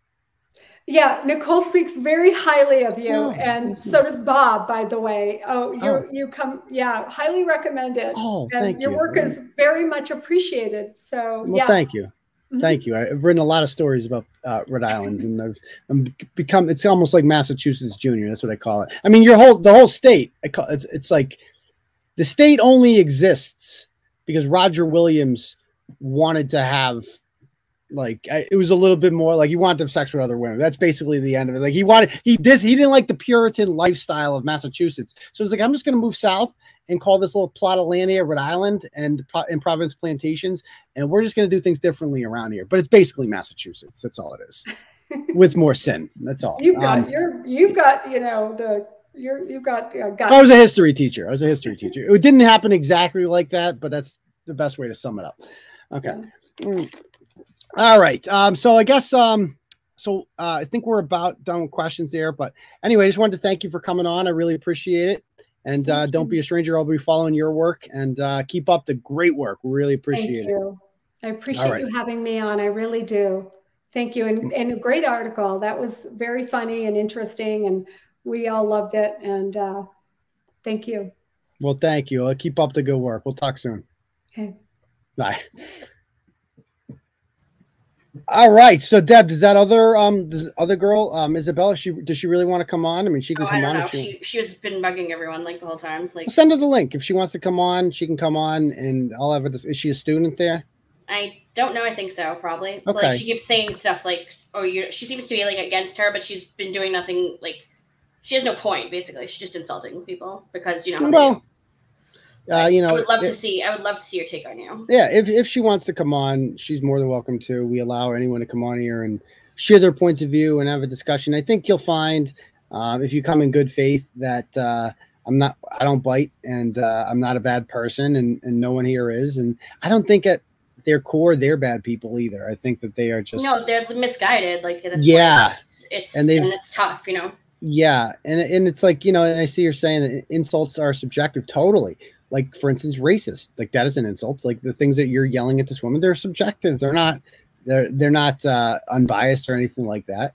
Yeah. So, okay. Anybody else have any other questions? It could be related to this, not related to this. Anything you guys want to know? Thank you. Is this your first time Republican RJ? If it was, welcome to the program. It's not always interview form like this, but usually we talk about the topics of the day or whatever's going on in the Turtleboy Well, that world. was like a decent topic. It was a long blog too. So like, You know? Yeah, it was a good interview. I like that. So, guys, by the way, I see a couple hundo people here. Hit that like button, guys. Every like helps with the algos. Leave a comment afterwards if you would not mind. Those also help. Okay. Oh, unrelated question. Court updates. Okay. Yeah. So, I got one for you. You want to see it? I do. I think I know what it is. But yeah. Which one do you think it is? The TV one. The TV. The TV one. The twig. I am TV. The other TV. Ryan Waters. Tony Branch. Ryan Waters. It's Ryan Waters. So this is fresh up. So the Supreme Court this week picked every year. The Supreme Court gets to pick which cases they're going to hear, or whatever, because a lot of people apply for cases. And Ryan Waters' big thing was that he was it didn't matter what the judges in Springfield did to him, because he was just going to appeal to the Supreme Court. He was going to go all the way to the top, and there's going to be a huge landmark decision, and then he was going to dominate life and blah, blah, blah. Well, unfortunately, he got this memo yesterday from the Supreme Court, United States Court of Appeals for the Circuit. Oh, so this isn't even the United States Supreme Court. Okay. So this is, it just says, Dear Clerk, the court today entered the following order in the above entitled case regarding Ryan Waters versus Facebook Inc. and all, because he's suing both me, Facebook, Google, and a whole bunch of other people. The petition for a writ is denied. So Ryan Waters' case will not be going. Oh, it is the Supreme Court of the United States. It will not be going to the Supreme Court, which is a shame. It's a shame, because I really wanted to go to court with Ryan Waters. Like, do you understand how good for business that would be if I got in front of the Supreme Court with Ryan Waters? Do you understand the content out of that? Like, I am going to the Supreme Court. I get a new briefcase. Dun dun dun dun dun dun dun dun dun. Turtleboy going. You'd have to buy Ryan a new suit for that occasion, and that's kind of rough. Dude, we'd have protesters. Oh yeah, that's true. He'd have to get a new pair of shoes. I would literally buy him an outfit. I'm saying for this. You can't let him show up like that. I am eternally grateful to Turtleboy for giving me this opportunity. That's why I'm so passionate. What's this? I don't even know what this. What's this? What's this one say? I stayed and I talked and I lent my ear to a couple desperate to do the best they can. You can imagine at the hands of a neglectful mother. Whoa, somebody doesn't like neglectful mothers. That's interesting. Wow. What's this one say? This is the face of a classic Turtleboy famous rat. Who wrote this blog? Who wrote this? I don't even know who wrote this. What does this one say? I am paraphrasing at this point, but boy, what a loaded question that is. I try not to talk about myself too much while I'm on this crazy journey. I was blessed to be swept. Oh, so this was published on Turtleboy, because I see the Turtleboy ad over a year ago when I got a random, unexpected message from one of my longtime idols, the one and only Clarence Woods Emerson, asked me if I wanted to try blogging. Oh, who wrote that? That's interesting. I'm an idol? That's interesting. Oh, is this person? Oh, I get it. Oh, I'm her idol. That's interesting. Okay, cool. Anyway, anybody else have any other questions they want to ask? Let's see. She's asking how much they make so she can make. Okay. Oh, that's the child who won't come on. Yeah, so she's just a kid. Okay. But she just wants to like play with pretend or something. Okay. Too late for her. That's too bad. I'll cook you an entire tray of bacon. What's that about? I told you it's been going on for a while. We got a lot going on, see? Yeah. So the court update. So Ryan Waters, we're not going to Supreme Court. That's the update on that. Tony Branch, we are still waiting for a hearing date on that for the motion for summary judgment to be heard, aka to dismiss that case. Hopefully that happens in the next month. And there's also the Jamie General case, which just never goes away ever. And is there any more lawsuits I'm involved in? I don't even know. I think that's it. Oh, wait, right? What about what's his face? New Hampshire guy. Oh, that. Yeah, I forgot about that. No, I never heard about that. And the guy never texted me back, but I got him. If you want past the date, so yeah, I never replied. So I guess that's that, you know. So we'll see. We'll see what happens. I mean, if they issue a judgment against me, I'm just gonna use that tape. I'm gonna be like, look at, he said he was dropping it. So that's that. I got him on tape saying that. Yeah, you did good. Okay. Do edible arrangements. Let's see. What would have been Ketanji Brown, and she would rule and yeah, right. even the most liberal Supreme Court justices all err on the side of free speech. That's one thing. What is this thing? My attorney did find a loophole I signed where I can actually get him court ordered to take down anything I've written. Oh, that's interesting. I guess her attorney said that. What's this one say? If my memory is work, personally, I don't think she was lying about her father. That's interesting. Okay. Okay. All right. Don't know what all that is, but anyway, anybody else have any other questions?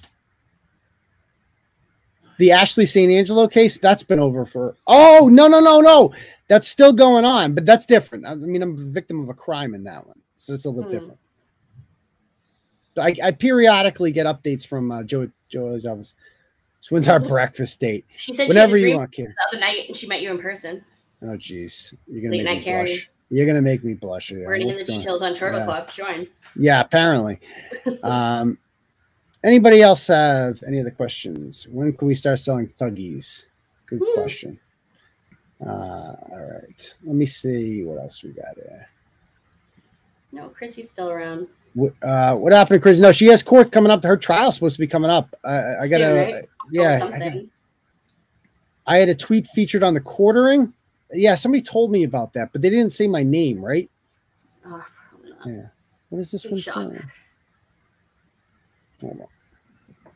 I think they just had the tweet up there and there didn't, so it's kind of useless if they don't do that. Let me see here. Present. Kari. Wow. Wow. Hey. Easy. At ease, soldier. At ease. Jeez. What does this one say? Like, and yes, you've gone after people that could destroy you. It's true. That's one of the things I respect about you. Thank you. But all she does is punch down, and then these half a fag, unfuckable wheelchair Walford Brimley fucking cunts defend her to the point. That's a great point. Who was that? Who said that? Anybody else? I think we have a couple other. I don't know who's digging these up. What does this one say? What's this one? You're a coward that has to show up on the behalf of a piece of shit that has grown her children into trash. And I was going to say I don't like bashing kids, but that's not true. So I won't say that. But this motherfucker deserves it, son. Cheap. Wow, that's harsh words there. Oh, these are too good. These are too good. Who put those up there? Anybody else have another question? Must have been the 60-year-old guy. Yeah, must have been. What's this one say? Should be called, what was it? Bristol or whatever the fuck. Yeah, the Bristol Report or whatever, yeah. Like that was made out of Turtleboy fans. Yep. Like you didn't even make your own brand. You assimilated one, you hack piece of shit. You know what I mean? Yep. So strong words there. Holy cow. What is this? Now you know how Krusty Panties always said that the whole like the kids thing. Like remember she said that like what'd she say about her kids? That did I freeze? Did you what? Am I frozen? Yep, your face is kind of frozen. Yep, but I hear you. Okay. Hold on. There you go. You're fine. You're good. All right, cool. Let me I believe she said that the kids that she gave she voluntarily put them up, right? Let's see what does this one say? Yeah, just go away for 6 days and you'll be fine, right? Like that's not true.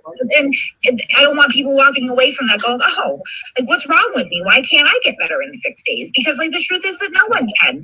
If you go on medication, really, you don't do that because you're a happy person. I was so okay. Here's Kate whining. No, I didn't of it, right? So I mean, at my lowest, right? And we all know about my lowest, and I think that's something else. No, we don't. We don't. This man attacked me for instance, for some of the details surrounding why I lost my children to the state, and particularly, around this neglect. Now, I didn't. Wait, what did she say there? House. I didn't. What did she say? I wasn't. For instance, for some of the details surrounding why I lost my children to the state. Why I lost my children to the state? I thought she didn't lose her kids to the state. Isn't that what she said? Isn't that what stated the opposite, actually? Isn't the pediatrician say that she gave them up? I just want to make sure I heard that right. What did she say? for some of the details surrounding why I lost my children to the state. And why did you lose your kids to the state? Details about it. No, I didn't get up and clean my house. I didn't brush my hair. I wasn't feeding my children. I wasn't feeding them appropriately.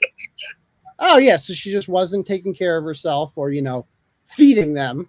Because the thing about children is they like food. They like to eat food because it keeps them alive. And they also like to be cleaned so that they don't get covered in bugs and become disease-ridden. They liked these things. Normal human beings understand. These are basics. Those are basic things that children need. Now, Kate apparently didn't understand those things. And so, but she took them. It was a mulligan. She kept 2 out of 4. That's not too bad. Not too bad. Don't do that because you're a happy person.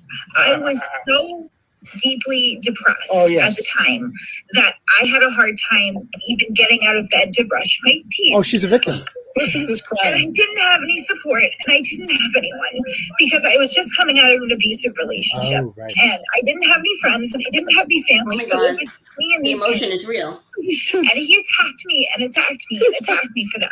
And that was, you know, I tried to self-medicate with alcohol. I tried to, you know, listen to this. Kate always wins. Kate always, that's wins. Hashtag. Oh, no, it's not her fault. Like, she's a victim. It's like, it's not her fault. She abused and neglected kids. She was drinking. She was drinking. That's why I didn't beat you. I drank it instead. I'm sorry. My bad. Yeah. The guy that kicked the shit out of her, who she kept bringing back, that wasn't her fault. That wasn't a choice that she made. You know, it's like it, whether we don't like it. You give us the truth. Oh, thank you, Bret. And watching these people rally around that was something special, man. Oh, really? And I might be overstating it because of my relationship with you, or whatever the fuck it is. Call me what you want. I could give a fuck. Bring it. But that's what makes me know this is real. Oh, it's real. Mm-hmm. Like, this many people don't get snowed. That's a good point, Bret. You know what I mean? They're not all trying to fuck you. You It's might true. think they are. Well, but most of us are guys, and we don't want to put our dicks in you. Thank We're not you. all Ralph. Hey, So take it it's easy not- on Ralph. We love Ralph. not, it's not a bunch of unfuckable people. Just Yeah, okay, so there's that. I don't know where these clips keep coming from. What does this one It's say? not my computer. I don't know what's going on. Yeah, what's Yours. happening So here? What's weird. this? What's this one? Let me see. she just won't admit that that's what she is. And Right. she waited until the person that made her, the only reason any of you unfuckable losers know her name is because of Aidan. Right. That's just a fact. I made her. She's nothing but up. That's just, it is just a fact. An You undeniable wouldn't fact. know her fucking name. Yeah. This, I'm really gonna make another compilation because I love those where it's just like now it's just like, Kate, you wrote the best blogs. Nobody cared about the blogs that he wrote. We all liked your blogs. You built Turtleboy, Kate. You are, I mean, this is great. Are you tired of these? Like, everyone was so fucking I'm tired of worried. everything she does. If it was an act, say, my first text, hey, all right, I would Oh, get, so remember Bret saying that I faked a mental health crisis. So Oh, yeah. now he was saying that he knows it's real. answer in 2 minutes of, yeah, oh, hey, man, things are wrong. Like, if it's an act, you can tell when it's an act. You cut everyone off, or at least everyone I know of. So did he not mean those things when he was saying them? I mean, I'm just trying to. I mean, Bret keeps it real. Bret doesn't lie. He just happens to say things that are completely different from each other and in contrast to each other, depending on the audience he's in front of, almost as if he's just trying to please whatever audience. I feel better because I didn't have access to mental health treatment, and luckily I was able to access it, and that was really instrumental in improving the quality of my life and making it so that I can parent kids today. But I couldn't always. I can parent and this kids. man attacked me for 12 months for You still something that really can't parent boils kids. down to mental illness. Oh, she- okay, Oh, and like right. that's not just. I mean, yes, the attacks hurt on me, That's why but she everyone abuses else kids. who reads stuff like that, Right. he said at one point that I chose my abusive ex-husband over my children. Now, you No, don't he did. understand unless Abusive you went husband. through that how many times it takes to leave, but it takes an average of 6 times for a woman to leave. I never, ever, Oh, ever choose So that. guys, DCF came to her and is like, you have to pick between the abusive husband and your children. And she's like, you know what? I'm going to choose him 6 times because that's how many mulligans you get. You're allowed to pick your abuser. I love how she throws out the statistics. That means everything. Yeah, that makes it better. That's it. Guys, I only chose him 4 times over my kids. Most people take 6 times. I'm below the average. Yeah. Come on. It's like, but remember, it's like I'm making this up, even though these are in her own fucking words. What else she say? I wouldn't choose. You manipulated her and made her say every single thing. It's not her fault. Like, you know, it's not a choice. But this is the kind of stuff that this guy does. She chooses it every time they serve her with the roast paper. Yes, she does. That's true. Of a rape where there was a conviction. He doesn't care about mental health. He does not care about victim. I understand on a very deep and personal level what it's like to wake up and just go, I wish that I could sleep and never wake up again. Oh my God.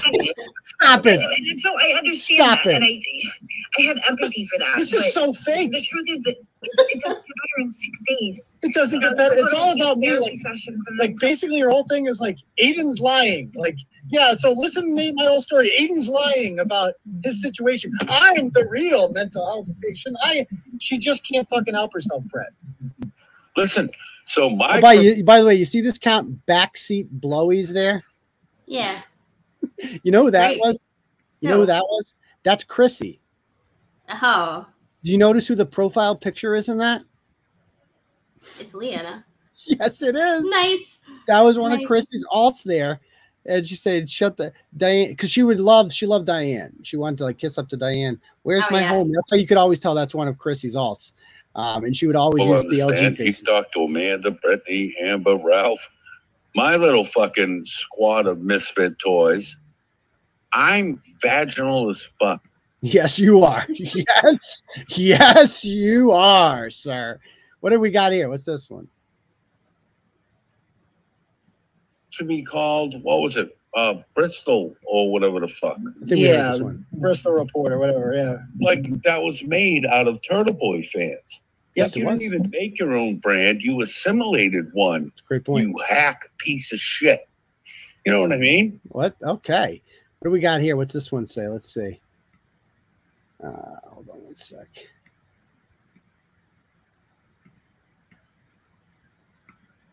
What's this one say?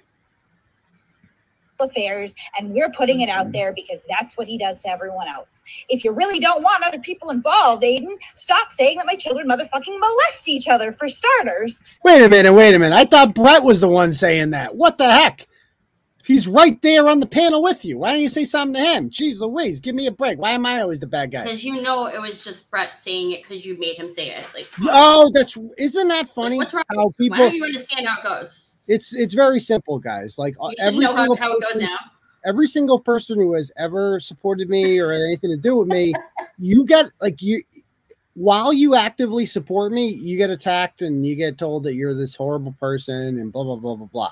But the second you leave, all is forgiven because, as it turns out, you were just being held hostage at gunpoint by me. This is the way smart people think. What do we got here? What's this one say? In the course of a calendar year, like, you're the problem.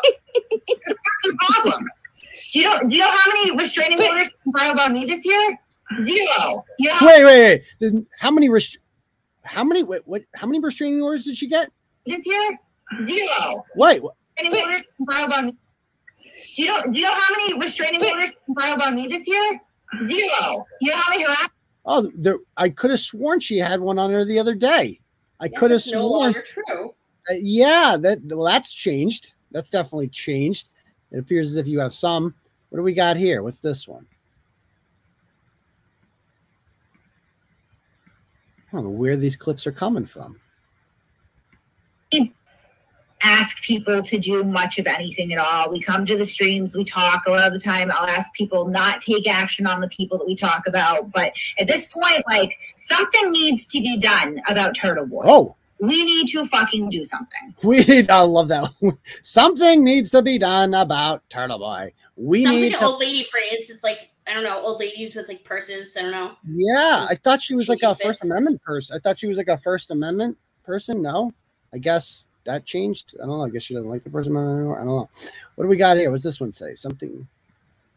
Oh, I remember this one. Remember when Maddie Mo? This was like the first one back after her loss to me in court in 2020. So I originally gave birth to 4 children. I had my first child in 2006 and my last one in 2011. And I only have custody of 2 of those kids now. Ooh. So I made the decision in 2014 to adopt out my 2 younger kids. Wait a minute. I thought the state took them. So now that she got to get her, did the state take your kids, or did you make the decision to adopt them out? And why did you pick the younger 2? I mean, that's the craziest part about this. Is like, right? Okay, we're going to let you keep 2. We're going to let you keep 2. These 2 are too fucked up already. Keep those. Now, I know from my sources who are very reliable with this, and you can use your imagination, and Kate knows exactly who my sources are in this one. But she can't prove it, obviously, but how else would I know these things? So Kate knows that she was only allowed to keep the older 2, or had a shot. It took her 3 more years to get them back. She got them back in 2017 because that they were too old to adopt out. I mean, that's the sad reality of the system, is that nobody wants to adopt a severely damaged 8-year-old. Like, that's just the sad reality of it all. People want to adopt a 2-year-old or a 1-year-old or a baby, because they are innocent still. They haven't gone through 7 years of development, living with the trash bag like this and being trained to call their mother retard on video or anything like that. But go on, she can explain what happened. In about 2000 and probably 12, I lost custody of all 4 of my children. Oh. It was, for a good reason. My ex-husband had been arrested. He had assaulted me. It was in the newspaper. He cold cocked me in front of a cop and ended up in jail. And I kind of hit the ground running the next day as a single mom of 4 kids. And I was in no way capable of. So she lost her kids because she got punched in the face by. So it's not her fault that she lost the kids. She got punched in the face by the baby daddy. So nothing is her fault. Like, she's no one's ever. Everything that was no one's ever been a single mother before. That's literally never happened. So she just had to lose the kids. So she's had to start drinking and blah blah. She chose to reproduce 4 times. She chose not to wear rubber or anything like that, or go on birth control. She just kept popping out kids, but it's not her fault. And she's a complete victim of circumstances. That's interesting. What else you say? So I drank, and I drank excessively, and I drank to the detriment of everything around me. And finally one day I got okay. So she lost her kids, and then she's like, her baby daddy ran out or whatever. First of all, he punched her in 2009, and he was around until 2012. So she kept him around. So that's just a lie that she got beat up and then she got rid of him. No, you chose to keep him around, and oh no, it's a battered woman. We have no choice. You do, though. You have agency. You had the choice to get rid of him. And you're still legally married to him, by the way. And again, right now, $500. If Kate Peter can produce a divorce proof that she is divorced from Stephen Young, I'll give her $500 right now. She won't do it because she can't. And no, she'll produce it, and whenever that statute she's waiting on expires, and she finally does divorce him, she'll reference this and come and be like, "Oh, he said he paid $500, but no, he's not going to do it. Go back on his word." Yeah, people are like, did you find out what she's doing with the $18,000? Yeah, she's gonna have a nice vacation with it. That's what she's gonna do with that. She's not gonna spend a dime. She's gonna talk about how spoiler alert, guys, here's what's gonna happen. She's gonna talk about how she has civil litigation coming up with Turtleboy. I could come up with a million examples of her previously saying she's gonna sue me. This is what she does to these retards. She tells them, I'm gonna sue him, and I've been talking to my lawyer. Yeah, she's not talking to any lawyers. Trust me on that one. And she is going to not sue me and hope that you just kind of forgot about it. That's the plan. She's going to tell you something's in the works if you ask, but at the end of the day, nothing's going to get done. She says the more. That's Maddie Mo, I believe, right? Horrible. Absolutely deplorable. I did not clean my house, so I can't. Yeah, that's Maddie Mo. Maddie Mo, for those of you familiar, former Turtle Rider. This is how pathetic Maddie is. He wants to be Bret. Like, I've never seen somebody he came on the live show a couple times. He was so cringe. He's cringe when he was on with her. Like, he's so awkward. That's the best. He's the biggest fucking loser I've ever seen. And this is like him going on with Kate. This was like their big thing. Like, I'm on Masshole Report now. I'm famous. So yeah, this is back when she had a studio and, she was a big shot. was deplorable, absolutely deplorable. I did not clean my house. So I can't stress that enough. It was disgusting at the time, and my children weren't taken care of, and they took custody of my kids. And my kids stayed in DCF custody for about a year, at which point they were actually getting ready to adopt all 4 of them out. So I reached a point in my life where I was able to turn it around. So she reached a point, they were about to adopt all 4 out, but then she turned it around. So what happened next, Kate? What do we got in this clip here? Again, anything you want. If you want to have some fun, just go through some of her old videos. It is a trip hearing her just say things that are completely in contradiction to the things that she says now. What does this one say? Heartache with it, but it was what was right for them. Hold on. Into a situation where I didn't even know if I could handle it. Look at the cry. Watch this. So in 2014, I did make the decision that I would adopt my kids out. And I know that's really getting, I'm sorry. Look at the fake. I know that's getting thrown back at me now.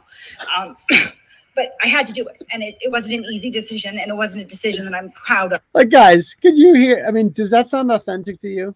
No, super. Oh, like, super authentic. Guys, she's really sad about the kids. The passion want to do it. Oh, yeah, really not. Totally. Like how many, you have to cut. Fucking Christ. What an absolute psychopath to sit up here and lie about stuff like that. What a complete psychopath. And it's not a decision that came, without a lot of regret and thought and heartache with it, but it was what was right for them. And by the way, the fact that you would say that what was right for your children is being away from you is one of the greatest cell phones of all time. What was right about, like, what was in my best interest of my kids, getting them the fuck away from me. Because I'm a worthless piece of shit who neglects and abuses them, and they're better off with somebody who, will take care of them. Like that is amazing. But at the end of the day, they were taken away against her will, which makes it even worse because you wanted to keep them. They were taken by the state. Her words, not mine. I can't even say that if I had to go back and do it again that I would, because I would not want to be in that position, but it's what happened, and it was what was right for my children. So I understand that I'm going to get slammed for this at some point. Yes, you will. You've been slammed many times. What else we got here? Anything else before we call it a night? What's this one say? That was dismissed. I was working in home health care. I had some clients that had made a police report that their pain pills were missing. There was an investigation for my work. It was cleared. It went to court. That was cleared. They actually had ended up, they had filed a police report against their daughter the month prior. How did I not hear this early one? Refillers. So although that does. She got fired from some old folks home for stealing pills from people. And you know who alerted me to that one? No. Shannon Mary, and I got the receipts of her sending. Wait, her co-host? Yeah. Also, very best friend? Oh, Shizzle. Yeah, Shannon is the one who sent me that. But no, but she was held hostage. She was a Turtleboy fan. She was only here because she was literally being held hostage by me. So that, like, everything she did was under duress. So all the things she did with Kate and information she gave me on her, and all the time she pretended to work for the blog but didn't. Yeah, it's complicated. You don't get it. It's Masshole Report stuff. What else we got here? I was able to go into court, and I could have gotten custody of all 4 of my children back. However, my kids all had really high psychological needs because of the trauma, the neglect and the domestic violence. And okay, so it's like my kids are all fucked up and they have psychological issues because of the domestic violence and the trauma and the neglect. It's like, yeah, my kid, like, what did she say? Again, I got to hear this one. She's like, I could have fought for all 4, but go into court, and I could have gotten custody of all 4 of my children back. However, my kids all had really high psychological needs because of the trauma, the neglect and the domestic violence. And okay, so my kids are psychologically damaged from living with me, from me being a shitty mother. They're psychologically damaged. But that's if you bring that up, you're in her mind, like, according to her, you're shitting on the kids. She's clearly winning. Yeah, Kate always wins. Yeah, doing a lot of winning there. If you bring this up, she presents this as an attack on her children. It's like, no, I want to be perfectly clear. It's an attack on you. You're the reason. Those poor children are victims of you. 2 of them were lucky enough to get away. not your choice, the state's choice. But the other two are clearly psychologically damaged, as you mentioned, because of you. You did that. And Stephen Young is not innocent in any of this. He's just as guilty. He's like obviously a shitbag too. But you're not unshitty. Like you're just as bad as him. Okay? You didn't do anything. You're just as trashy. The separation and a long period of time that they were in DCF custody. So I'm looking at these 4 little kids, and my older 2 were bonded to me more than my younger 2 were. Oh, they're bonded. And they were going to need some intensive services for an indefinite amount of time.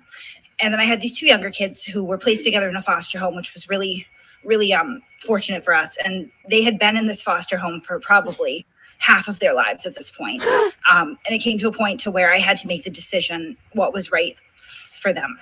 And okay, time out. First of all, here, when they put you in a foster home, you're not supposed to be there for that long. Like it's like a brief period where you're supposed to get your shit together. Get your shit together, get them back. Yeah, get your shit together. She's like, they've been here half of my life. So they gave you a long fucking time, a long leash. Because DCF, they prefer to keep kids with their natural parents, right? It's a lot easier that way. Didn't they like wasn't the foster home like a family member though? Yeah, that was a number of foster homes. They lived because they never would have like. I feel like don't they like push it to like not stay that not be like a long thing if it's not a family member? Right. Like, yeah. So they like the 3 boys all lived with Stephen Young's sister for quite some time, who Kate has terrorized and harassed and blah, blah, blah, blah, blah. But who basically raised her kids. And by the way, she's like, I didn't bond with them. I would like to point out that child number 2 and child number 3 are less than a year apart in age. So like, how the fuck did you bond with child number 2 for that long, but not child number 2? Like what the fuck? Oh. And like this whole thing, like they basically like they barely knew me because they spend most of their time in foster, so it was easy to get rid of them. But here I am crying about it. So ignore the tears, the fake tears. That's all just part of the act here. That's all part of the whole like. Don't listen to what I'm saying. Listen to how I'm saying it. Feel bad for me. Aidan is doing this to me. Aidan's making me cry. Aidan's making me relive. Aidan made me be such a shitty parent. Damn it, yeah. Aidan. Yeah, she's so innocent. It didn't seem responsible or fair for me to disrupt these 2 little boys who were settled into a life with. They're your fucking kids. They're your fucking kids. It didn't seem responsible or fair for me to disrupt their lives by taking them out of a fucking foster home. Imagine saying that about they're your fucking children. Those are your sons. And you're just like, it didn't seem fair for me to get my fucking sons back. That didn't, imagine a mother saying that, I surrender, here's the white flag. Yeah, it's like, it didn't seem fair. They're your fucking kids. You're not going to fight for them? What the fuck is wrong with you? It's the most basic parental, especially maternal instinct in the world is to fight for your goddamn fucking kids. And she's just like, you know what? They were bonded. The other parents, they were nice. They were nice people. And listen to what she says here about like, they couldn't have kids of their own. So I felt bad for them. Who loved them so much. They and loved who them. Otherwise couldn't be parents. Did you hear what she said there? Into a life with these parents who loved them so much. And who otherwise couldn't be parents, to bring them back into a situation where I didn't even know if I could handle it with everything that was going to be demanded of me. So what was going to be demanded of you? That you be a fucking mother? Like that you fucking get a job and you clean your fucking house like every mother has done since the beginning of fucking time? You couldn't do that? That was too much work for you? So you're like, fuck it. They seem happy. Like they're right. These people are nice. They can't have kids. I feel bad for them. So yeah, have 2 of mine. You can have. I can say I'm woke because they are also gay. So excellent. Like, I did my part. They're not. No, they're straight. No, they're. Oh, they are. Okay. Some people can't conceive. You know what I mean? It's like so, yeah. So like, I think that's what she was saying. They're in their 40s. Oh, and, I see. Yeah, you could tell like they probably couldn't conceive, and so she's just like, yeah, you like imagine telling that story with a straight face and thinking like imagine how fucking stupid you would have to be to hear that story and be like, oh, you're a victim here, Kate. It's like just to review what happened there, which she fully admits. The 4 kids were all in foster homes, but she had bonded with the older 2 more because they were taken from her at a later age at 6 and 3. The others were taken from her at 2 and 1. And she didn't know him that well. So, and she's like, this other family, they were cool. They actually wanted them. And I'm like, you know what? You got no kids. I got 4. Why don't you can have 2. You can have two. Like that's the story she just told without the tears. You add in the tears all of a sudden, the fake tears, and all of a sudden it's, well, no, victim, you ever feel bad for me, Kate? She didn't fucking shed a tear for those kids. She is a psychopath. She's not the least bit sorry about that, or she probably doesn't think about them at all. She's not the least bit traumatized by it. A normal person would be, but she's not a normal person. She has no soul. I mean, obviously, just listen to that. That's deranged. So I don't know. It's like, that's wild. It was either my two children or running Troll Mafia. Instead of watching Disney with my boys, I'd rather be fan-told by my cuckold bits and pieces. I mean, she's got that going for her. For real. Oh, how many baby daddies were two? There's only two. So there's Rick, who is the father of the girl. And then Stephen Young only makes boys. He made 3 boys. And so she kept one of them, one of his 2. And she kept Rick's only one. She got Rick hooked on drugs. Rick has spent a good amount of time in jail and again, I'm not defending him. He's a piece of shit too, obviously. Abandoned his fucking kids, junkie, you know? It's like, I have no love for that guy. That's for goddamn sure. But I did you see the video that I shared on Facebook, Deb? Which one? KP on first days in cars. If you remember the stories from X. Yes, that's right. So I shared this video here. Let me a little more positive. I shared this on Facebook earlier. More positive, yeah. It came up on Twitter. So this is the Barcelona Olympics in 1992. This is the first Olympics I remember. This is the 400-meter semifinals. And one of the favorites to medal that year was a guy from England named Derek Redmond. And this is the semifinals. Top 4 get into the finals. And watch what happens here. Olympic Stadium in Barcelona, coming up to the men's 400-meter semifinals. Here are the lane assignments. Steve Lewis in lane 3. Top 4 to Wednesday's final. Steve Lewis in lane 3. Roberto Hernandez out quickly in 4. Down the back stretch. Ismail left the screen is running very, very quickly. And inside of Lewis, Sunday Bada of Nigeria. Oh, so and Redmond of Great Britain has pulled up with an injury. Redmond is out. Derek Redmond, the British record holder, an important member of that British 4x400 meter relay team, since he doesn't want anybody to help him. And it'll be Lewis to win in 44.50. Look at this. He's going to try to finish his semifinal race.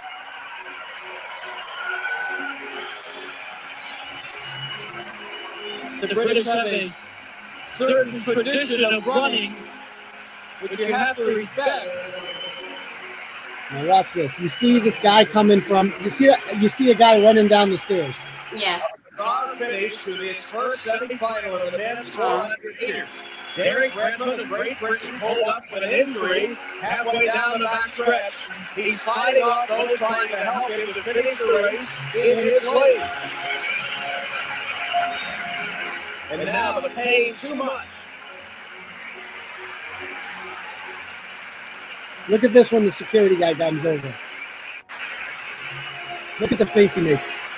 He goes, yeah. Get the fuck out of here. Get lost, dude. My kid. Look at his son. Right?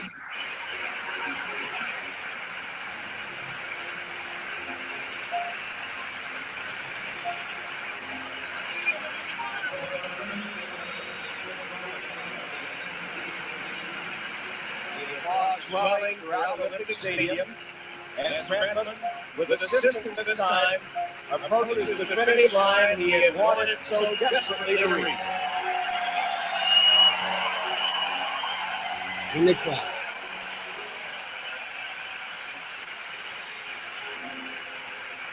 I'm not gonna lie. I watched that video today. You cried. I watched it, and I did not intend to cry. I watched that video today because Derek Redmond's father died today, or yesterday in England, and so this came back up, and this was 30 years ago, and I'm like, I totally forgot about this. I was so young when this happened, But I'm like, I watched that, and I was not intending to cry. I was watching it because I was wanting to see the race. Actually, I'm a junkie, and I wanted to see who won the race. I'm like, I want to actually watch the race, and so I watched it, and I'm like sitting there with my son, and I start freaking crying, like it just came out, and there was nothing I could do to stop it. Just you can so relate now, you know. It's like, you know, as a parent, I would not have cried about this 10 years ago. Right. I had kids of my own, and because I'm the same way. I'm the same way, dude. So much stuff shuts me off, and we're just like, whoa. Like, and that what you saw in that video, I mean, this was the worst. This was the worst day of Derek Redmond's life, was this race, because he pulled his muscle during the race, and his dream is shattered. But in hindsight, this turned out to be the best day of his life, especially on a day like today when his father passed, and it's obviously has to be extremely hard for him because his father loved him, and he has this memory to look back on, and that is powerful right there. That when I watched this video, I'm like, that dad, the way he rushed down those stairs, there was no thought involved in that. It was pure. It was a parent going to his child who was in need. You know, it was pure instinct. Yeah. That is the natural instinct of a parent, is to want to be there for their child when the child's in distress. No matter how old their kid gets, you're always going to want to be there for your child. And to just see him running down, like, there was no doubt. And like, he's like, you're going to let one of these security guards like tell me, no, get the fuck out of here. No, that is not happening. Just to see the look on his son's face too, when he looked over and he realized that his father was there too, and he starts crying and puts his shoulder on him. Like, that was one of the most powerful things I've ever seen. The amount of love in that video. And so I watched that. I'm just like, that is what it's all about right there. That is, those people love each other, and it's unconditional. Derek Redmond could be a monster. It could be the worst person in the world, and it wouldn't matter to his dad, because his dad was always going, because it's still your son, right? No matter what, you will always be your son. You're always gonna be proud of him, and you want to be there for them. And it's just like, I watched this, and I'm just like, for those of us, and what this guy did, it was amazing. And I think most normal parents can relate to this. That's what makes it so powerful. And you have to be truly deranged to not want to be there for your kids. Like, you have to be. Like, if that's not your natural instinct, is to want to be there for your kids, to just be like, well, they're happy with their foster parents. Like, they're nice. They can't conceive. They should have two. They can have two of mine. I'm not bonded with them. Like, what is wrong? Like, yeah, I'll take one from each gender and one from each baby daddy. Thank you. Yeah. Like, you have a serious illness in your brain if you are capable of giving. And that's one thing with Krusty Panties I think I've underestimated, is she clearly has severe mental health issues. So, and I don't feel bad going at her because she comes at me. So what am I going to do? But she has you have to be extremely fucked up in the head to give your children away and give up and not have these moments for the rest of your life and just not care that much. You know, not care. Imagine if Redmond dad had left him. I know, for a shitty podcast. Basically, I mean, I'd be like, it's like, it was too hard. It was too much. It was too much. So I'm like, she had a sister. I kept her. That's not bad. I'm still a good parent. Here's a picture of it. I'm with Kari on this, totally. Like, I do. I feel like this really strongly. A state should mandate unfit mothers to be fit. I mean, I think Kate fixed herself, luckily, because suddenly she just stopped having children. Yeah, didn't she say she did? I feel like. I think she did. I mean, that's the most responsible thing she ever did. Too little, too late on that one. Right. But at least she stopped. That's the only positive thing she ever did, is, you know, stop reproducing while being fertile. So there's that. Good job, Kate. Way to stop at 4. Not bad. Okay. Anybody else have anything they want to talk about? That video, man, that just got to me. I fucking cried like a baby. And my son doesn't. Did your son go like, what's wrong? Like, did he get it? No, he didn't. And he's just like, what are you doing? Like, I'm like, and what are you going to say to him?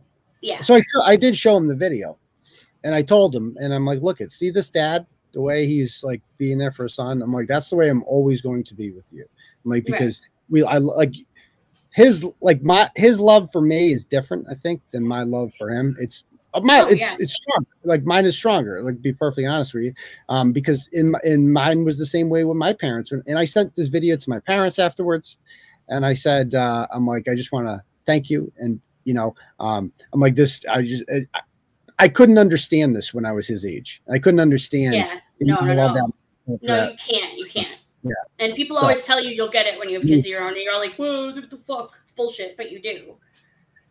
Yeah, I've just become more of a puss, if you will. Like I cry no, more. You haven't. You've just become, you know what, you're in a different spot now. Yeah, just like during stupid movies, like and stuff like that. Like I freaking crying. Like it's just like what the fuck? I'm like weaker now than I've ever had. It feels so bad, doesn't it? Like it does. It feels. I guess it must feel worse for a guy, like feeling that way. But well, I have like this Achilles heel now. Like I have a serious weakness, and that's my children now. Like it's like your desire to protect them. Like before, I just had to protect myself. Right. Whereas like so now, it's just like I have this weakness, and I can be easily a little shit like makes you sad. Like you watch a movie and just like little shit like that. It's just like it reminds you of your kid and you cry, Yeah, like, immediately now. And it's like I remember my mom being that way when I was a kid and be like looking at her and like rolling my eyes and be like, what's wrong with you? Like it's a movie, You know what movie makes me cry? What? John Q. Have you ever seen that? No, I don't think so. It's the best Denzel movie. It's a movie where he takes his son can't get it's like a propaganda for universal health care, but once you ignore that, it's okay. So basically his son can't get a heart transplant because they don't have the right insurance or something. He's gonna die. And Denzel takes a gun. He's like this working class guy, law abiding, and he creates a hostage situation in the hospital. And he's going to start killing people, he says, until he gets the heart. He's not really going to kill anyone, but until he gets the heart transplant. But then at the end, they basically say, he's like, he has the same heart or whatever. He's like, he volunteers to kill himself in order to save his child. And I fucking just cried. Yeah, I would too. I would have been done. Oh my God. When that happened, when he says he's willing to kill himself, he's like, and he puts like the gun to his head. I'm like, oh, dude, fucking gets me, man. It's the best Denzel movie. It's underrated. A lot of people haven't seen it. It's the best Denzel movie, and that's saying because he's got amazing movies. He's got a lot, yeah. Now, if you haven't seen John Q, watch John Q. It's great. I will actually. Okay. Anybody else have any questions? I'm glad. How do you say it? He still likes it. What? How do you pronounce it? Amory? I was just saying Amory. Okay, all right. Thanks. She's seen it. Okay. That's good. All right. I think you're too nice, Kari. You missed her earlier when she wants to send you a penis molding kit and have you send it back. This was a new one. I don't have that offer in the store, but you can give me price there, buddy. I don't think that's a whole store. That would be a unique way to market it. So, well, it's all out there anyway. Not your own home model. Come on. No, not the homemaker. That's true. That's true. Anybody else? Thoughts on Zappy? I mean, very interesting. Very interesting that he actually performed well. They didn't ask him to do much, and at the end, they didn't trust him, which was a big mistake. But I think it's funny that when Belichick has his back up against the wall, he coaches well. Like he knows how to coach these games and win these running games when you're going to run. Like we did that we beat Buffalo last year in that game where Mac Jones threw 3 passes. A couple of years before that, the thing was the COVID year. We were going against Kansas City with Hoyer. We were competitive in that game. We were competitive in most games with Cam Newton. Like when Belichick has his back up against the wall, he turns into a much better coach.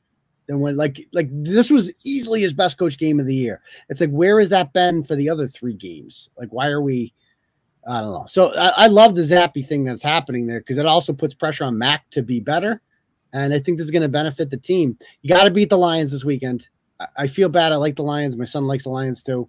And they'll be 1-4 if they lose. So I feel bad for them, but we have to beat them. We cannot go 1-4. Go 2-3, and then you got Cleveland. I think you got the Jets in there. You got some shitty teams coming up. That's not gonna be good. So you just got to go. You got to start winning some of these games, and then let's be 4-4 like we were last year, and then we'll go from there. What's it going to take to get one of these cuck administrators on the live? That ain't gonna happen. That ain't gonna happen. None of those people. And that's what's so impressive about Ramona is she's willing to go on record and come on here. God bless that woman. She's great. She was awesome. Were you a good ally and went to see what's Bros? That movie. Oh, you didn't hear about it? It's the new groundbreaking gay rom-com in theaters. Oh, the one that bombed? The one that didn't do well? Probably. I mean, why? Yeah, I mean, it's been such a long time coming and everybody wanted to see it. Why would it bomb? Yeah, it's so weird. The critics loved it. I mean, but it's funny. Actual people. Woke critics. I did see Brady is divorcing. I don't know. It's like I haven't seen rumors about that. I'm big into like whatever their thing is. I'm surprised they lasted this long. Quite frankly, that's what I'm saying. They've been together a long time. But did he choose football over her? I disagree with that narrative. I think she should have shut up and like waited a year. Yeah, it's like fucking retire again. It's also like stand by your man. Right. Like, it's like he chose football over us. It's like, well, most people work past 45. You have the luxury of this man who doesn't, it's like he happens to still be playing. And it's like, and if you support him, then you support what he wants to do. He wants to play football. So you should be there for him. But she never gave a fuck about football. She's not even American. She doesn't give a shit about football's an American culture thing. Giselle doesn't give a shit about any of that. I'm honestly shocked it lasted so long, to be perfectly honest with you. Yeah, me too. I remember when he like first left to be with her, like after he had the first kid, it was a huge big scandal, remember? Like when they that was with Bridget Moynihan. Bridget Moynihan, yeah. You never hear about that kid either. That kid probably like 17 now. Gotta be, yeah. Yeah, he had the 2 with Giselle. It's like they'll be fine. It's like, but imagine Tom Brady was your fucking dad. That'd be so boss. Right. It's like I'd much rather have my dad be Tom Brady than my mom be Giselle, because people are just gonna be like, your mom, I want to fuck your mom. Whereas, right? All the time. Yeah, she's like a model though, isn't she? Or she was. Yeah, she's like the most famous supermodel in the world. So there's that. I'm like, well, of course she's gorgeous. I kind of think that too. What? That she looks like a horse? I think that he did the whole Florida move, like, because she wanted to. Oh, I'm sure she definitely was influential in that, no doubt. I mean, why would she want to be stuck in Massachusetts? Right. But she hasn't complained this whole time. So we also could have kept them. We chose not to. In the end, I think it's not that big. We weren't going to win a Super Bowl with Tom Brady the last couple of years anyway. So might as well start. You're going to have to start over sometime. Right. And he's not playing well this year. That would be the irony of it all, is if he got divorced and then it appears as if he's not playing well this year so far. Because he doesn't know what he wants to do. And it's reflecting on the field. He's also 45. He's 45 years old. Like, this cannot continue forever. It is insane that it is still going on. So, all right. Anybody else? He got plastics. I mean, they're all good. I don't hold that against him. It's like now it will be used to impress someone else. Like, that's just what rich people do. He'll find a 20-something somewhere, please. If I was rich, I would do it too. Like, of course, rich people are going to get plastic surgery. It's like a little shit. You know what I mean? You get rid of the wrinkles. Why wouldn't you if you're that rich? You could just fucking pay for it. Pay to be pretty. And it's like a midlife crisis. I don't have to pay, luckily, but some people do. I would totally do it. Maybe in 10 years I would. We'll see. I mean, you look 60 already, so don't bother. I do look 60. That's true. I'm an old. Do I really look all those forehead wrinkles? No, you don't. That's why I was like, I saw that and laughed so hard. I look that old? No, that's what made me laugh. Okay. Like, I don't know, man. I wish I could like go back in my head and revisit my brain when I was a kid, like, or teenager. You know how you always like look differently at things when you didn't know stuff, And you'd look at when you were a little kid and you look up a teenager and you're like, wow, that guy's so cool. And he's like 12. It's just like, it's nothing, it's your whole perception changes. So I don't know. Maybe you do look 60 to a child. I don't know. I guess so. Tom Brady's about to get a lot of pussy, though. He is about to be swimming in it. Oh, my God. He's going to have that unlock, yeah. Yeah. So, I mean, worked out well for him. I think it'd be okay. All right, guys. So I guess we're going to call it a night. It's getting a little bit late. Good show. Thank you guys all for the donos there and the support and just being on here in general. Love you guys all. Love Turtle Riders. I was feeling under the weather earlier. I'm feeling a little better now, actually. So you sound better, actually. I was dead before, man. Like, my back is hurting, tooth is hurting. I don't know. I guess not like upper back or lower back. I have bad posture, so when I blog like this, I'm sitting on the fucking couch. Like this. Yeah. Too fucking much, man. It's not good for my back. I gotta sit. Don't you have a desk? You have a desk, right? Yeah, I never do it. I never sit at it though. I just sit on the couch. So see, if I'm trying to do something, I gotta sit like at the computer and do. Yeah, I gotta start doing that too. Yeah. So, all right, guys. So anyway, thank you guys for joining us, and we'll see you guys for the next episode of Turtleboy Live on Saturday night. Peace, Turtle Riders. Give us a thumbs up and comment too, by the way, if you haven't done so already, because we only got 121, so keep them coming. All right. Peace, Turtle Riders. Good night, everyone.